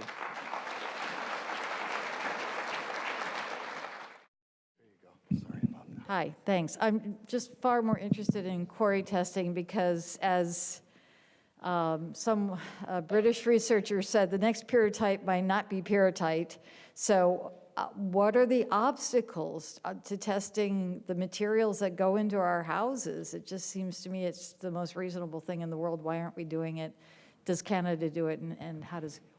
Well, in Quebec now, since we've had the crisis, all the cement companies are asking that the quarries where they get the aggregates from, that they are tested. So that's been asked from the cement companies, actually, and even the Cement Association. Mike, just let me know if I'm wrong here, but they have asked that also. What they did is, since we still don't have a standard until the study is done, we go with the European standard, which is 0.1. So I know that some of the association was going towards that standard for the cement companies. So maybe not everybody does it, but I know that in our area they do test it. We don't, like I said, we've got 3 houses that had pyrrhotite twice. We don't want to go through that again. So. And Carolyn, some quarries have approached us. We've done some quarry testing already. I think some of the quarry owners and the larger quarries especially are trying to get out ahead of this. Tilcon has approached us, and we've tested several Tilcon quarries, and there's interest amongst the other quarries as well to start testing, because their customers are asking about the quality of their aggregate, and they want to make sure that they can show that their aggregate is clean. I would like to add something. In Canada, especially in Quebec, aggregates were all tested from a long time. The aggregates were tested at the time the problem went out. It's just that someone signed it was okay, but there was no specific test or performance test on sulfides, but there was a note in the standard that you have to be careful when you see sulfides in your aggregates. But you have to be careful is not very specific, not detailed.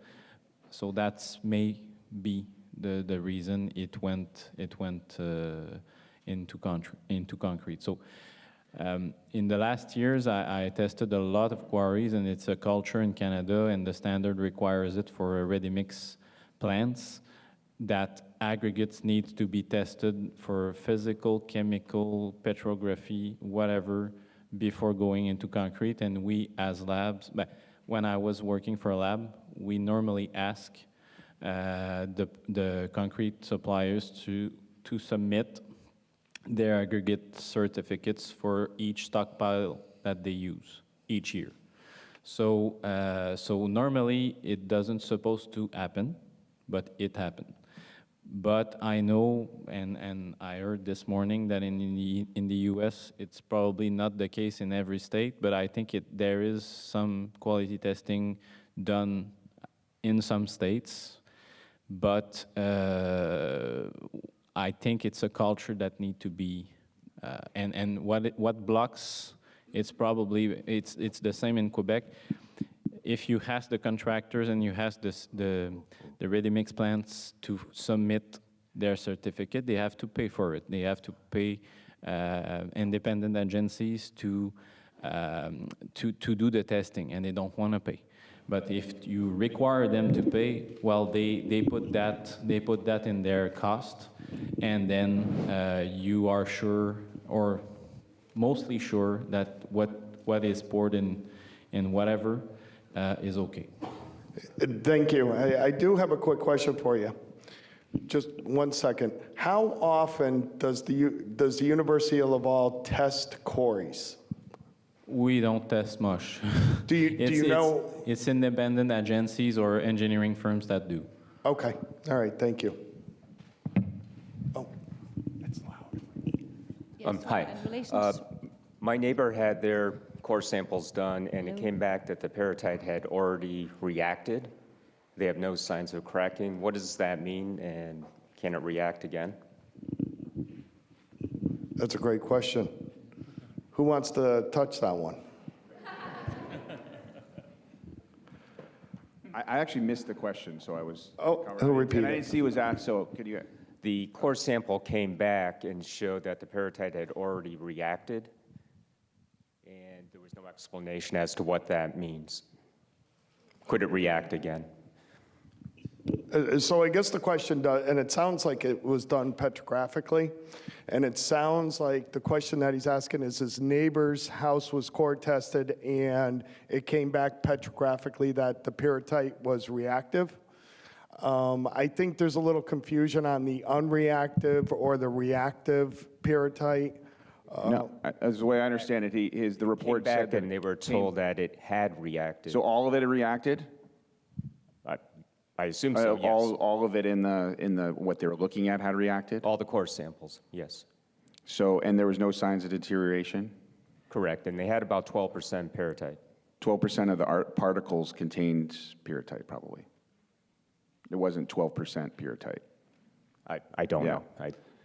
So some of the confusion is in the percentages is a lot of the reports for petrographers state what percentage of aggregate contains peritite.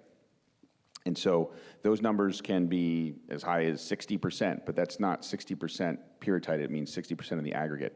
In terms of your question though, and of all of it has reacted, I mean, in the core that they looked at, all of it reacted. There's no guarantee, I guess, that everything in the house had reacted yet. So it's hard to assess without quantifying how much is there, whether or not. And we just don't know. Problem or not. We just don't know. Yeah. Nobody knows. Yeah. Yeah. It would. So yes. So after, and these guys would agree. I'm assume that once peritite reacts, it changes into those secondary minerals, and there's no more peritite at that particular location. That doesn't mean that it's not possible to have unreacted somewhere else, of course. So it can't go from a reactive state back to a unreactive state. Well, it changes into a completely different mineral. Right.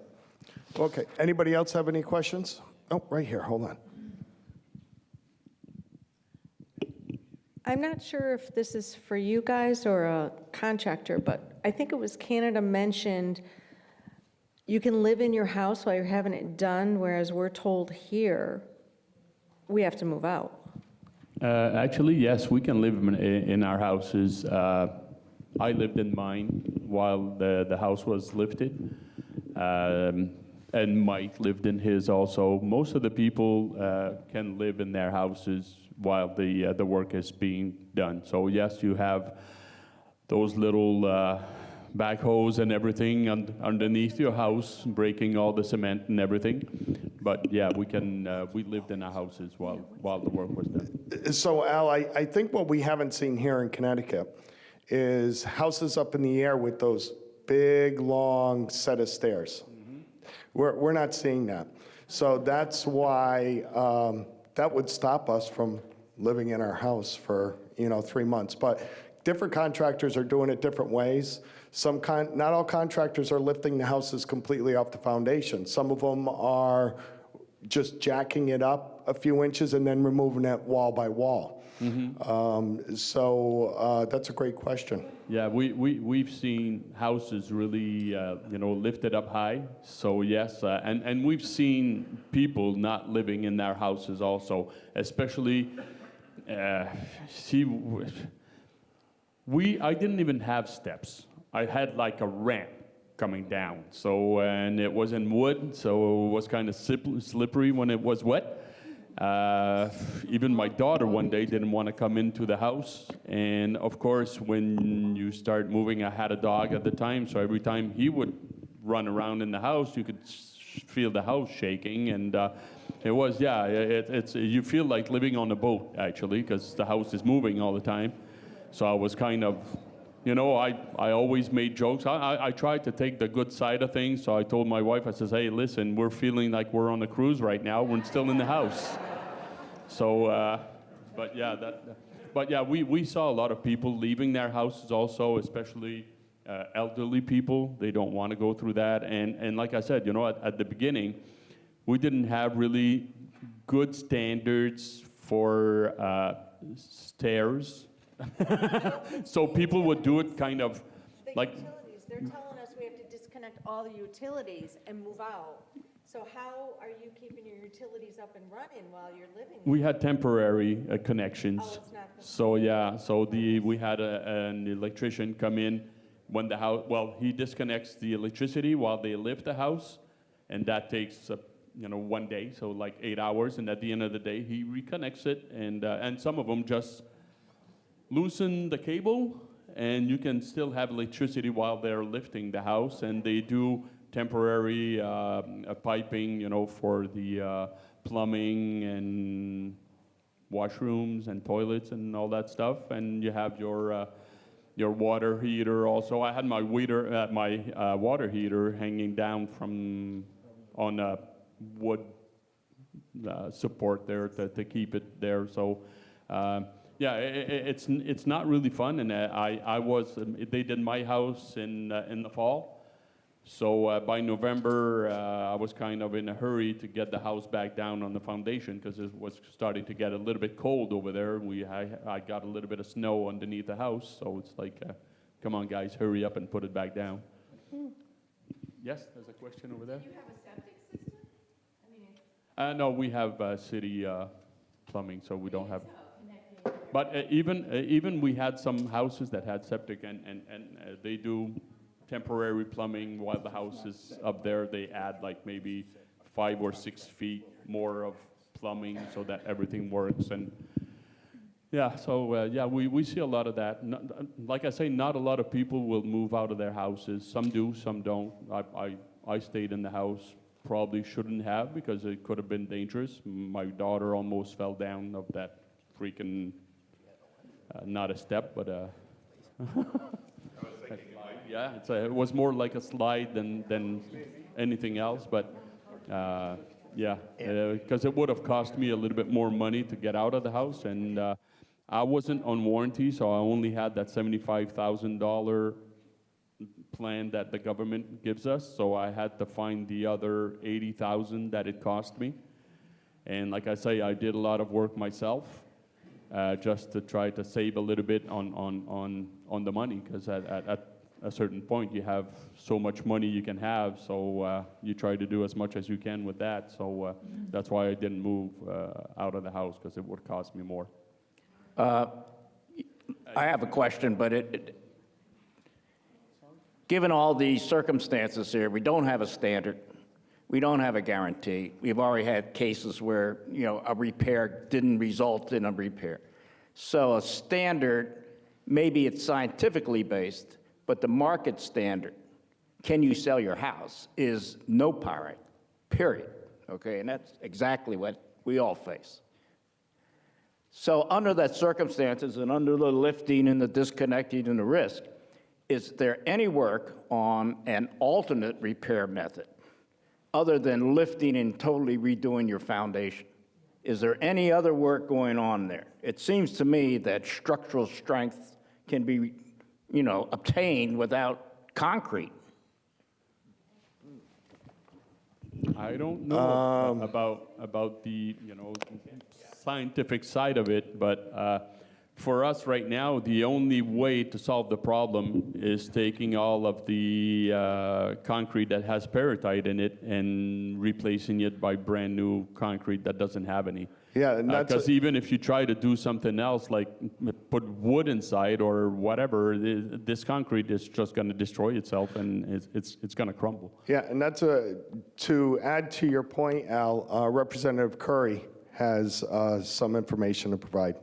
Yeah, so there is a company who is doing prefab, so they actually aren't having to lift up your house and replace it with new concrete. But as I mentioned earlier, there's also $500,000 that Connecticut Innovations has committed to finding new and more efficient and cost-effective ways to replace other than having to lift and completely replace.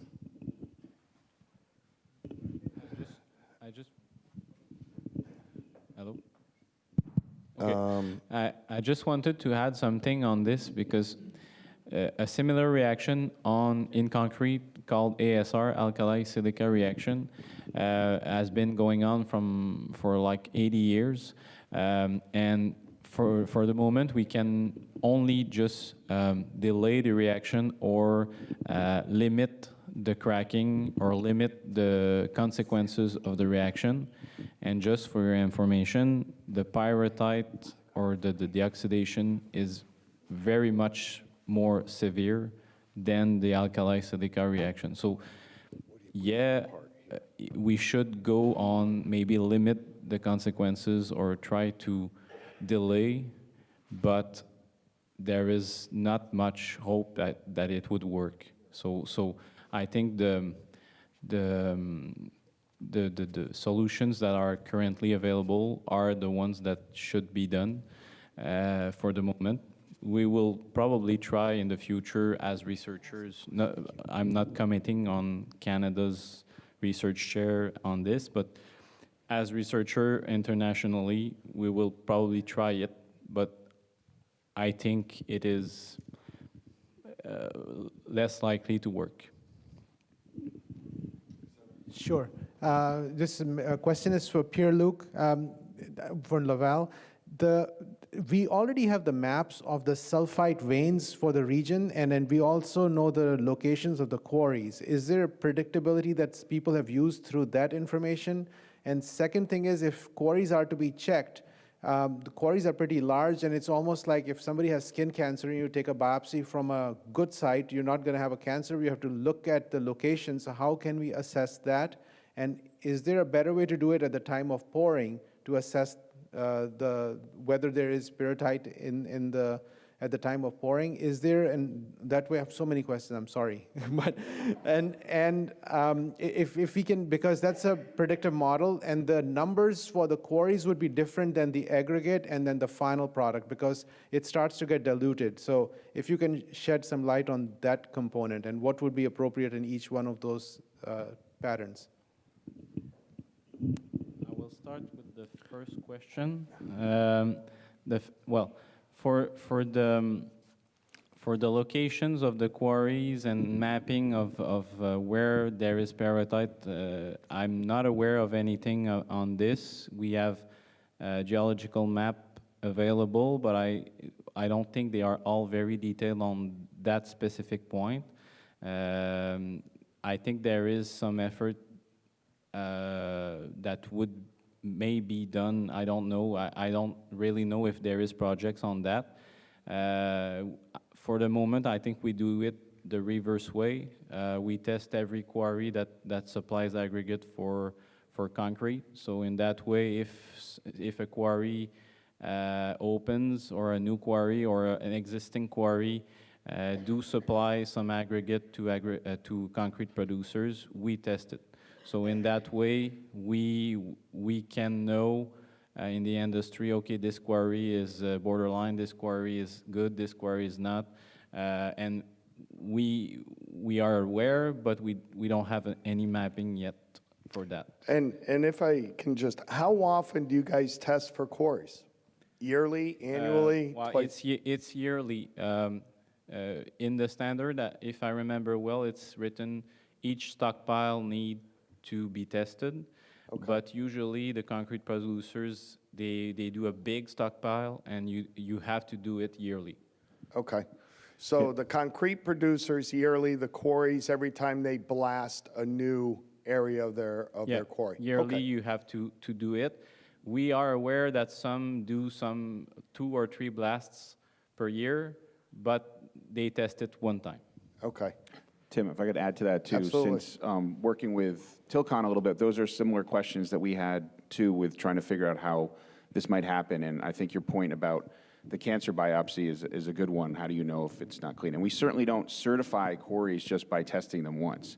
And it starts with the geology and looking at the geologic map and seeing how likely it is to have a quarry if it's sitting on top of a formation that has the potential to have pyrrhotite.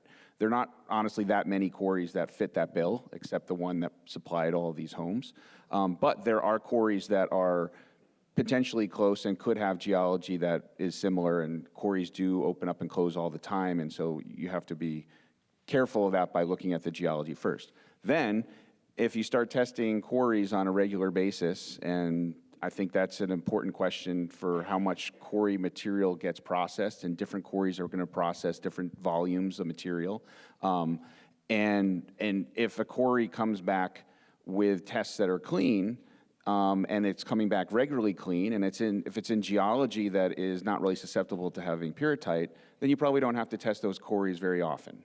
Whereas if there are quarries that are more likely to be in geology that could contain pyrrhotite, and let's say it comes back with a positive test, then all of a sudden all eyes are on that quarry and sampling as much as possible to maybe identify what part of the quarry could be a problem. Because there are quarries that will use different rock materials because they're actually mining different formations. And so starting with the understanding of the geology at every quarry is going to be critical for this, and that's where the state geologist can be really helpful and is a place to start when looking at any individual quarry, I think. I just want to add to that a little bit, actually. I think what we do differently in Ireland is that we don't necessarily focus on the quarry, we focus on the point of manufacture. So as opposed to ensuring that all parts of the quarry are tested, every so often you will test at random what they're producing. So you will check the blocks and say, okay, what level of mica is present in this block? And that takes away some of the issues that we've discussed. And I think that came in about 2013, and it complies with EU legislation, which came in after the initial pyrite case. So it may be another way that you might consider it, because the whole idea of monitoring quarries and all the issues we've discussed sometimes can be very difficult to manage, but maybe if you focused less on the quarry and more on what is manufactured. I don't know. Or both. Or both, yeah. We got time for a couple more questions because I'm getting hungry. Hi, it's like the question is for you. You have some problem with the concrete block. Yes. And how do you do the job to repair? Because I think that your concrete block is in the same time structural. Yes. For houses. How do you do the job if the fabric if your footing is affected too? How do you do the job? What happens is, you're absolutely right, it's in the block, so it's not just on the foundation. So what we do is, there's an assessment process. The first assessment is a visual assessment, exactly as you have, does this visually show characteristics of defective blocks? So if the answer comes back as yes, we do the same. We do core samples. We extract core samples. So the cores are extracted from underneath the ground. This is what we call the subfloor. They're extracted from the external leaf of the blocks. They're extracted from the internal leaf. So there are 8 core samples that are sent off to the labs for testing. There's lots of tests that are undertaken, compressive strength tests, freeze-thaw tests, levels of muscovite mica, cement, all those kind of things. So how do we remediate based on the results of that? It depends on what comes back from those tests. If, for example, it shows that the subfloor blocks are not affected, that they haven't degraded, but there may be the blocks on the external leaf have started to show degradation. So it depends what comes back from the results of the lab testing. There are usually 3 courses remediation. There are the easiest is that you replace the outer leaf block work, and you just replace all of that. You don't go underneath the ground because the tests show that there's no issues technically at the minute. But at the extreme case, you will demolish the whole house, replace all the blocks underneath the ground, and you replace all. Now, the difficulty we have at the minute, that's the government's proposal as it currently stands. The difficulty that we face at the minute is this is such a new phenomenon. There is not sufficient evidence to show that in any of those cases where they do a partial replacement, that will address the issue in years to come. So we are asking the government for a guarantee scheme, a guarantee for the work that they complete if it's only partial. Now, at the minute, they're reluctant to give us that guarantee. We're still fighting because at the end of the day, I don't think there's many homeowners that are going to accept a partial replacement when it's not guaranteed. The other difficulty you have is a lot of the discussion we had earlier about, engineers are going to be tasked with this. Who, as an engineer, is going to be willing to stand over a partial replacement if there is no guarantee in place from government? So we have already expressed our concerns to the government when we met them in July and said, look, if you force us through without a guarantee, most of these are going to be assessed on a demolish rebuild basis. It's going to cost the government an awful lot more. So either you come in with a guarantee for the partial work, or you're going to end up seeing with the majority of these demolished rebuild. We're kind of in a bit of limbo and we're fighting there. So ultimately, unless it's all replaced, we have no guarantee that this is wholly fixed.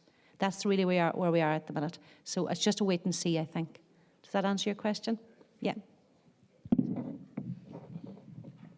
Hi, I'm Linda Toflowski, and I have a question for, could be all of you. Our construction industry and quarries are self-regulated. So if a quarry tests itself and doesn't pass for deleterious materials, or they don't test at all, being self-regulated, no one is there to police this, to make sure that they get tested and to make sure that they pass and that they're not passing around this material to be put in concrete. So how would this be handled nowadays if they're self-regulating and there's no one there to police it? How would we handle deleterious materials so that we don't have cracking concrete? Right now, I'm going to talk, what's happening in our region. There is tests, like Pierre just mentioned, that the quarries will be tested every year and all of that. But right now, don't forget that us in Quebec, we have a lawsuit against those guys. It's going to cost them a lot of money, because right now we're talking about the crisis around probably $1.4, $1.5 billion. And these are the guys that are getting sued right now in court. So they're going to have to pay for that. So none of those companies now want to go through that again. Us as victims, we don't want to go through that again. And them being, brought to court and everything, and they have lawyers to pay and everything, and at the end, it's going to cost them a lot of money. We know we're going to get paid. We got the decision on the first trial, and then they appealed on it, but it was just a matter of responsibility percentages and a couple of things of insurance companies, But we're going to get our money back. It's just a matter of time. We should have the decision now before the end of the year. But like I say, I've talked to a couple of cement companies, and they're not interested in going through that again. Definitely not. So they want to make sure that they don't have any peritite anymore in their mixture or in their concrete. No, there's no police. There's no, well, yeah, kind of, but You know, because it has to be tested every year, but like he said, it's got to be tested every year or at every time they do a blast. But like he mentioned, we know some quarries will have maybe 2 blasts in the same year, but they will only test once. So still some quarries, from what I hear now, is playing Russian roulette. You know, going, well, I've tested it and I'm blasting in the same place, so I shouldn't have any more pyrrhotite because I tested it. I tested the first blast. Now I'm testing. Why should I test the second blast, which is in the same place?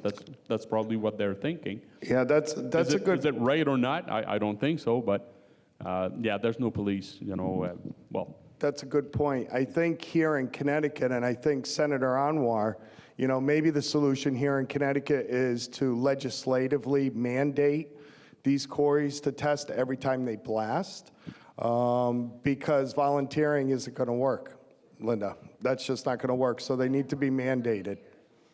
But I think it should be an independent agency or independent firm that reviews or tests.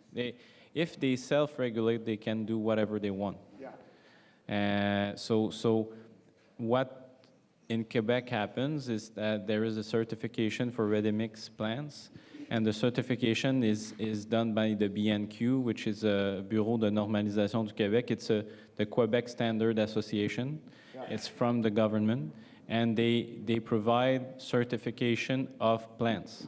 So if you don't comply on whatever that goes out of the ready-mix plant, you don't have the certification. You don't sell concrete. That's right. You lose it. So if it's done like this, there is no police, but there is at the same time. And there's accountability. Yeah. That's right.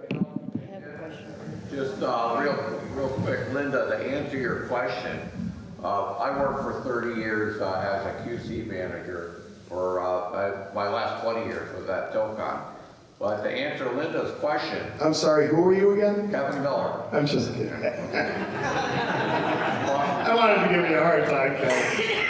To answer Linda's question, like for example, we did, you know, whether we do work at Millstone Nuclear Power Plant or we're doing work at the tunnel project in Hartford, the amount of documentation that we have to provide on the aggregates is huge. You know, when you're dealing with a company that does a lot of commercial buildings and stuff, we're constantly under scrutiny from, and we have to submit a lot of paperwork for the projects that, even if we're doing an Amazon warehouse, the amount of paperwork that you have to submit on the aggregates is huge. And ever since the pyrrhotite situation reared its ugly head in Connecticut, it's been even harder for the producers, okay? We depended on Trinity to do a lot of testing at our facilities. And also, you know, we're doing, like I said, spent fuel rod storage for a nuclear power plant. The testing that was done could fill a novel. So to answer your question, Linda, we don't self-police ourselves. We are tested constantly by third-party sources and stuff. So, well, you know, I applaud Tilcon for being proactive instead of reactive. So kudos to And don't Tilcon. send us those spent fuel rods, please. Yeah, don't send them. Next question. Tim, I had a quick question for one of this gentleman here. You're a panel asking the panel? Yes. Well, it's about the acidic runoff from the quarries. Oh, good question. And the water quality testing. I learned that Willington does not test the water. They have an abundance of pyrrhotite.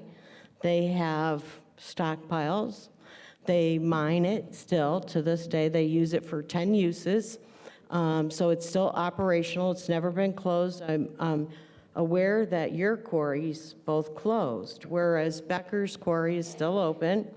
Their 2008 permits, they have another 100 years of material at that quarry. And my concern is water quality testing. So I contacted DEP and they said, oh, we're certain they must be testing the water. They later got back and said, we just found out they're not testing the water.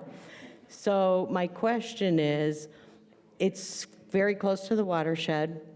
It's not being tested. do you test for the water in those quarries? Do they do water testing to make sure that because the monoclinic peritite is the most reactive peritite, it causes pulsating splurges that are more rapid than the pyrite itself. And so it's the most acidic producing peritite. I read a study from Claire Robinson in the Halifax airport situation from 1994 to 1996. And what they found was it was horrific. And it was the monoclinic, and it was producing severe amounts of acid. And it was actually very harmful to the environment. So DEP isn't doing anything. They haven't even chimed in on any of this. It's people like the Concrete Queens that are, poking the bear and asking them to look into this. So my concern is, we've never tested the water, what's going on? And they have 100% well water in Wellington, and it's next to the watershed. To be honest, I don't know if they test the water at those two quarries. I know they closed the Eskimo 1 and the B&B, not supplying any more aggregates for concrete. But I don't even know if they still get stuff out of there for other things. To be honest, haven't been there for a while. So, and I don't know if I know we had some talks at one point with the environment about the peritite issue and all the old concrete, where they would put it and so that it wouldn't contaminate anything. I haven't heard back. I don't know if Yvon or Mike just started, but yeah, yeah. But it's right now. No, it's. I know, like I said, we've sent that out to the environment ministry, but we're just waiting to hear back from them. So nothing's really has been done yet. Residents want to bury the concrete right in their yard, and then some are bringing it, but there's no custody, there's no chain of custody, there's no, all they said in the Public Act 19-192 is that you can't recycle it to go back into the foundation, but we have no chain of custody to say who's sending that. And again, I'm concerned about burying it in your backyard when you have well water. Is it going to leach into the well? Honestly, I wouldn't do it. I wouldn't do it. I wouldn't have it in my backyard. Yeah. I got rid of everything, and they had to bring it. I don't know where they brought it, but I didn't want to have that in my backyard for sure. So I got rid of everything, and that was included in the price. You get rid of everything. Thank you, Al. Next question. This is for Professor Gurley. I've been waiting a little while to ask my question, and a lot of my questions have been answered. But one of the things that you had mentioned was that some of the quarries have asked you to test them. But you didn't say, were they clean?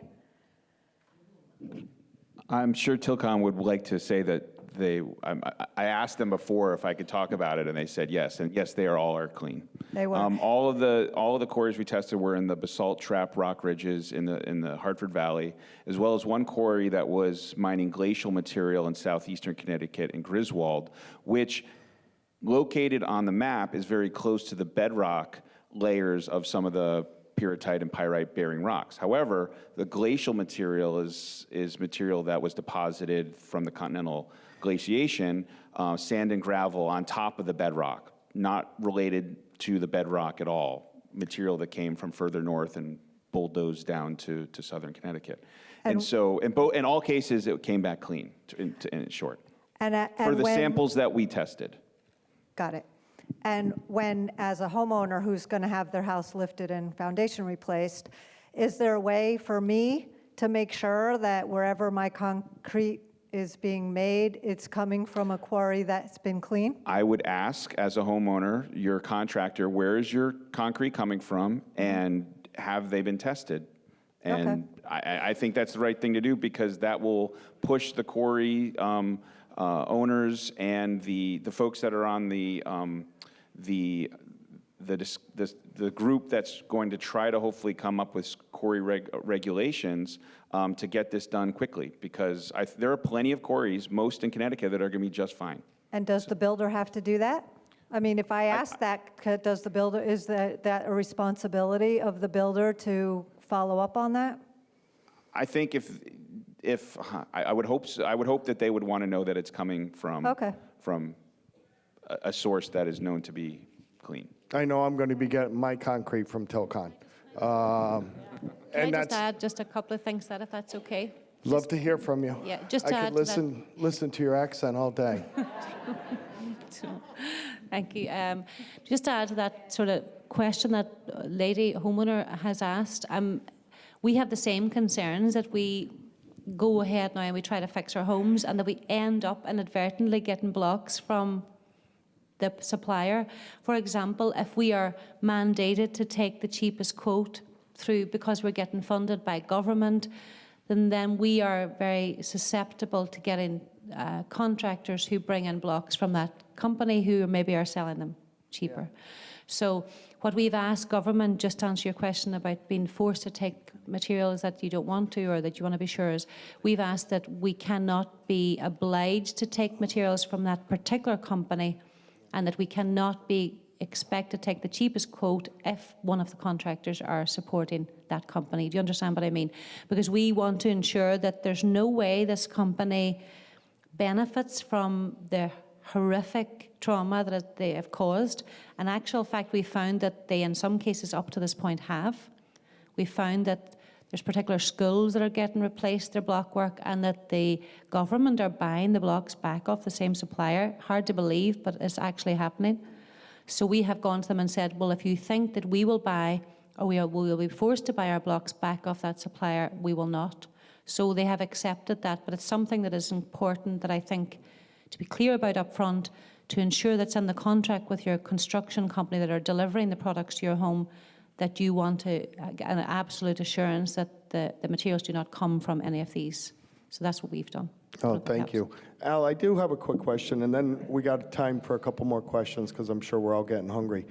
Who in Trois-Rivières is paying for condo complexes or very large schools that are affected? Where's that money coming from? Because we're having a challenge with What's that. happening, it's not better for the condos in Trois-Rivières than it is from hearing Debbie here. Okay. Actually, the program gives $75,000, but it's per building. Oh, wow. So a condo, even if it has 20 condos in there, will get $75,000 for that building. Well, that math just doesn't work out. I know. So that's another of the issues and things that we have to negotiate again for that, because there's no way you can fix a condo with $75,000. So you guys are running into the same challenges we are here Oh in yeah, Connecticut. like we always said, every time we talk together, it's a cut and paste of you know everything that I see here. You know, we've been through in Trois-Rivières, and you know, I hear all the comments and the questions, and we get the exact same thing. The only difference, it's in French. Yeah, oui, oui. That's it. But and like I said, you know, I know that the lady was worrying about where the aggregate comes from. Us now in Quebec, well, I know in Trois-Rivières actually, in the cement companies, when you ask for your bill of delivery, you have the origin of the quarry that's in that truck actually that they use to do that concrete.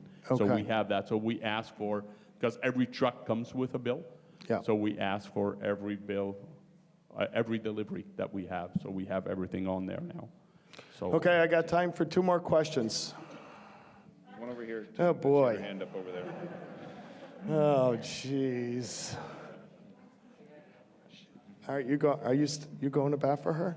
Her arm's been up longer? All right. All right. Well, thank you. And that's with a bad arm. I wanted to know about the leaching you were speaking of. Our house has been built for 22 years, and we've got well water. How far and when would leaching occur, and how far could it occur?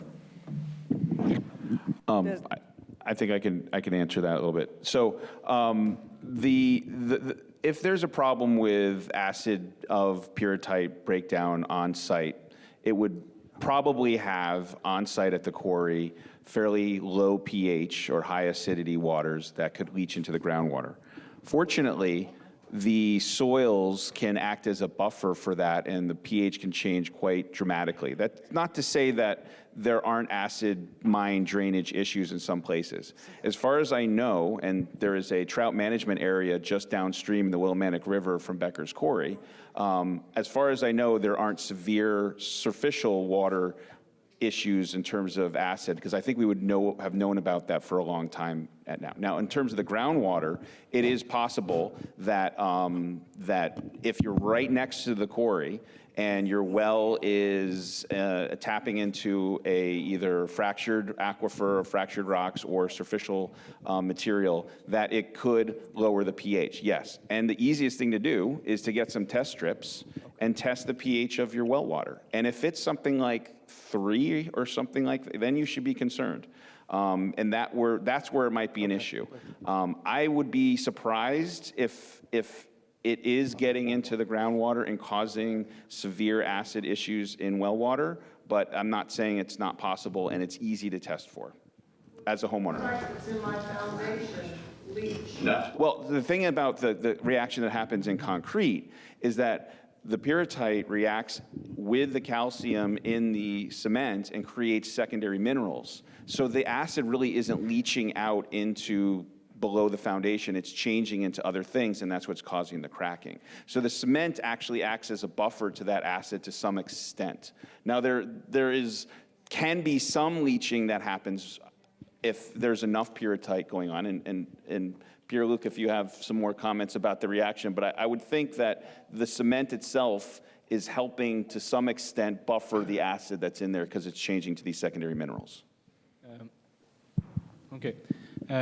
Yeah, the cement paste, the hydrated cement paste is about 13 and more in terms of pH. So the acidic release from the oxidation of the sulfide kind of neutralizes within the cement paste. So the risk of having some acid leaching from the concrete is low.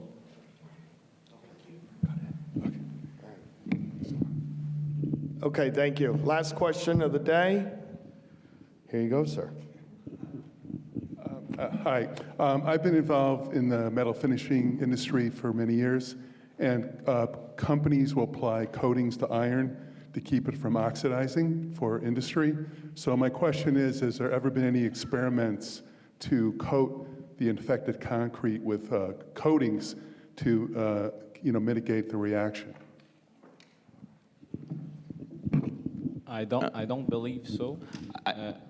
I have heard of trying to treat concrete with some sort of treatments, and I know they do this with ASR as well, with some lithium treatments. Those treatments tend to be skin deep, so you could coat concrete if it's still intact in a basement wall, and you might be able to coat things on the very surface. The problem is if you have aggregate particles within your walls, several inches, that there's very little chance that you can penetrate anything into and completely coat things, especially when pyrrhotite is an aggregate locked up in the crystal lattice of all of the different minerals in a rock piece. And so to try to actually coat everything is probably impossible.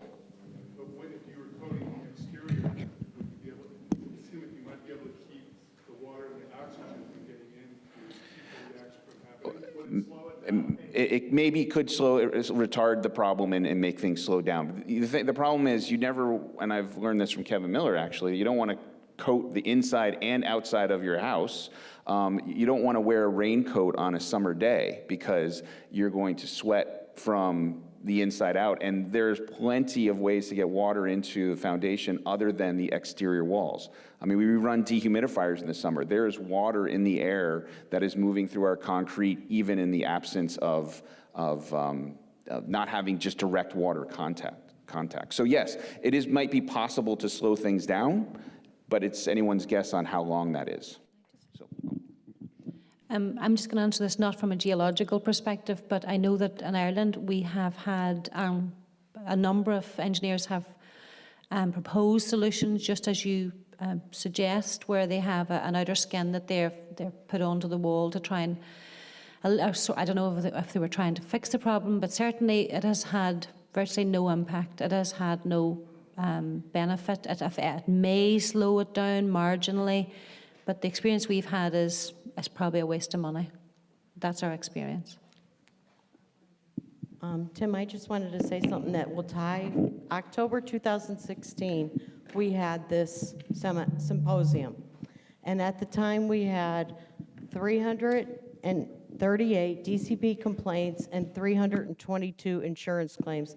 I got that from the JI October 7th, 2016. Today, we have 800 DCP complaints and 1,112 insurance claims. So in 3 years' time, that's how far we've come, and it's all because of the grassroots efforts of CCACB. And I just want to thank Tim Heim, Cheryl Kranick, and all the members of the coalition. And on your way out, could you please sign that, not sign it, but just put the town you live in and what your insurance company is, because I'm collecting data on that now. Thank you.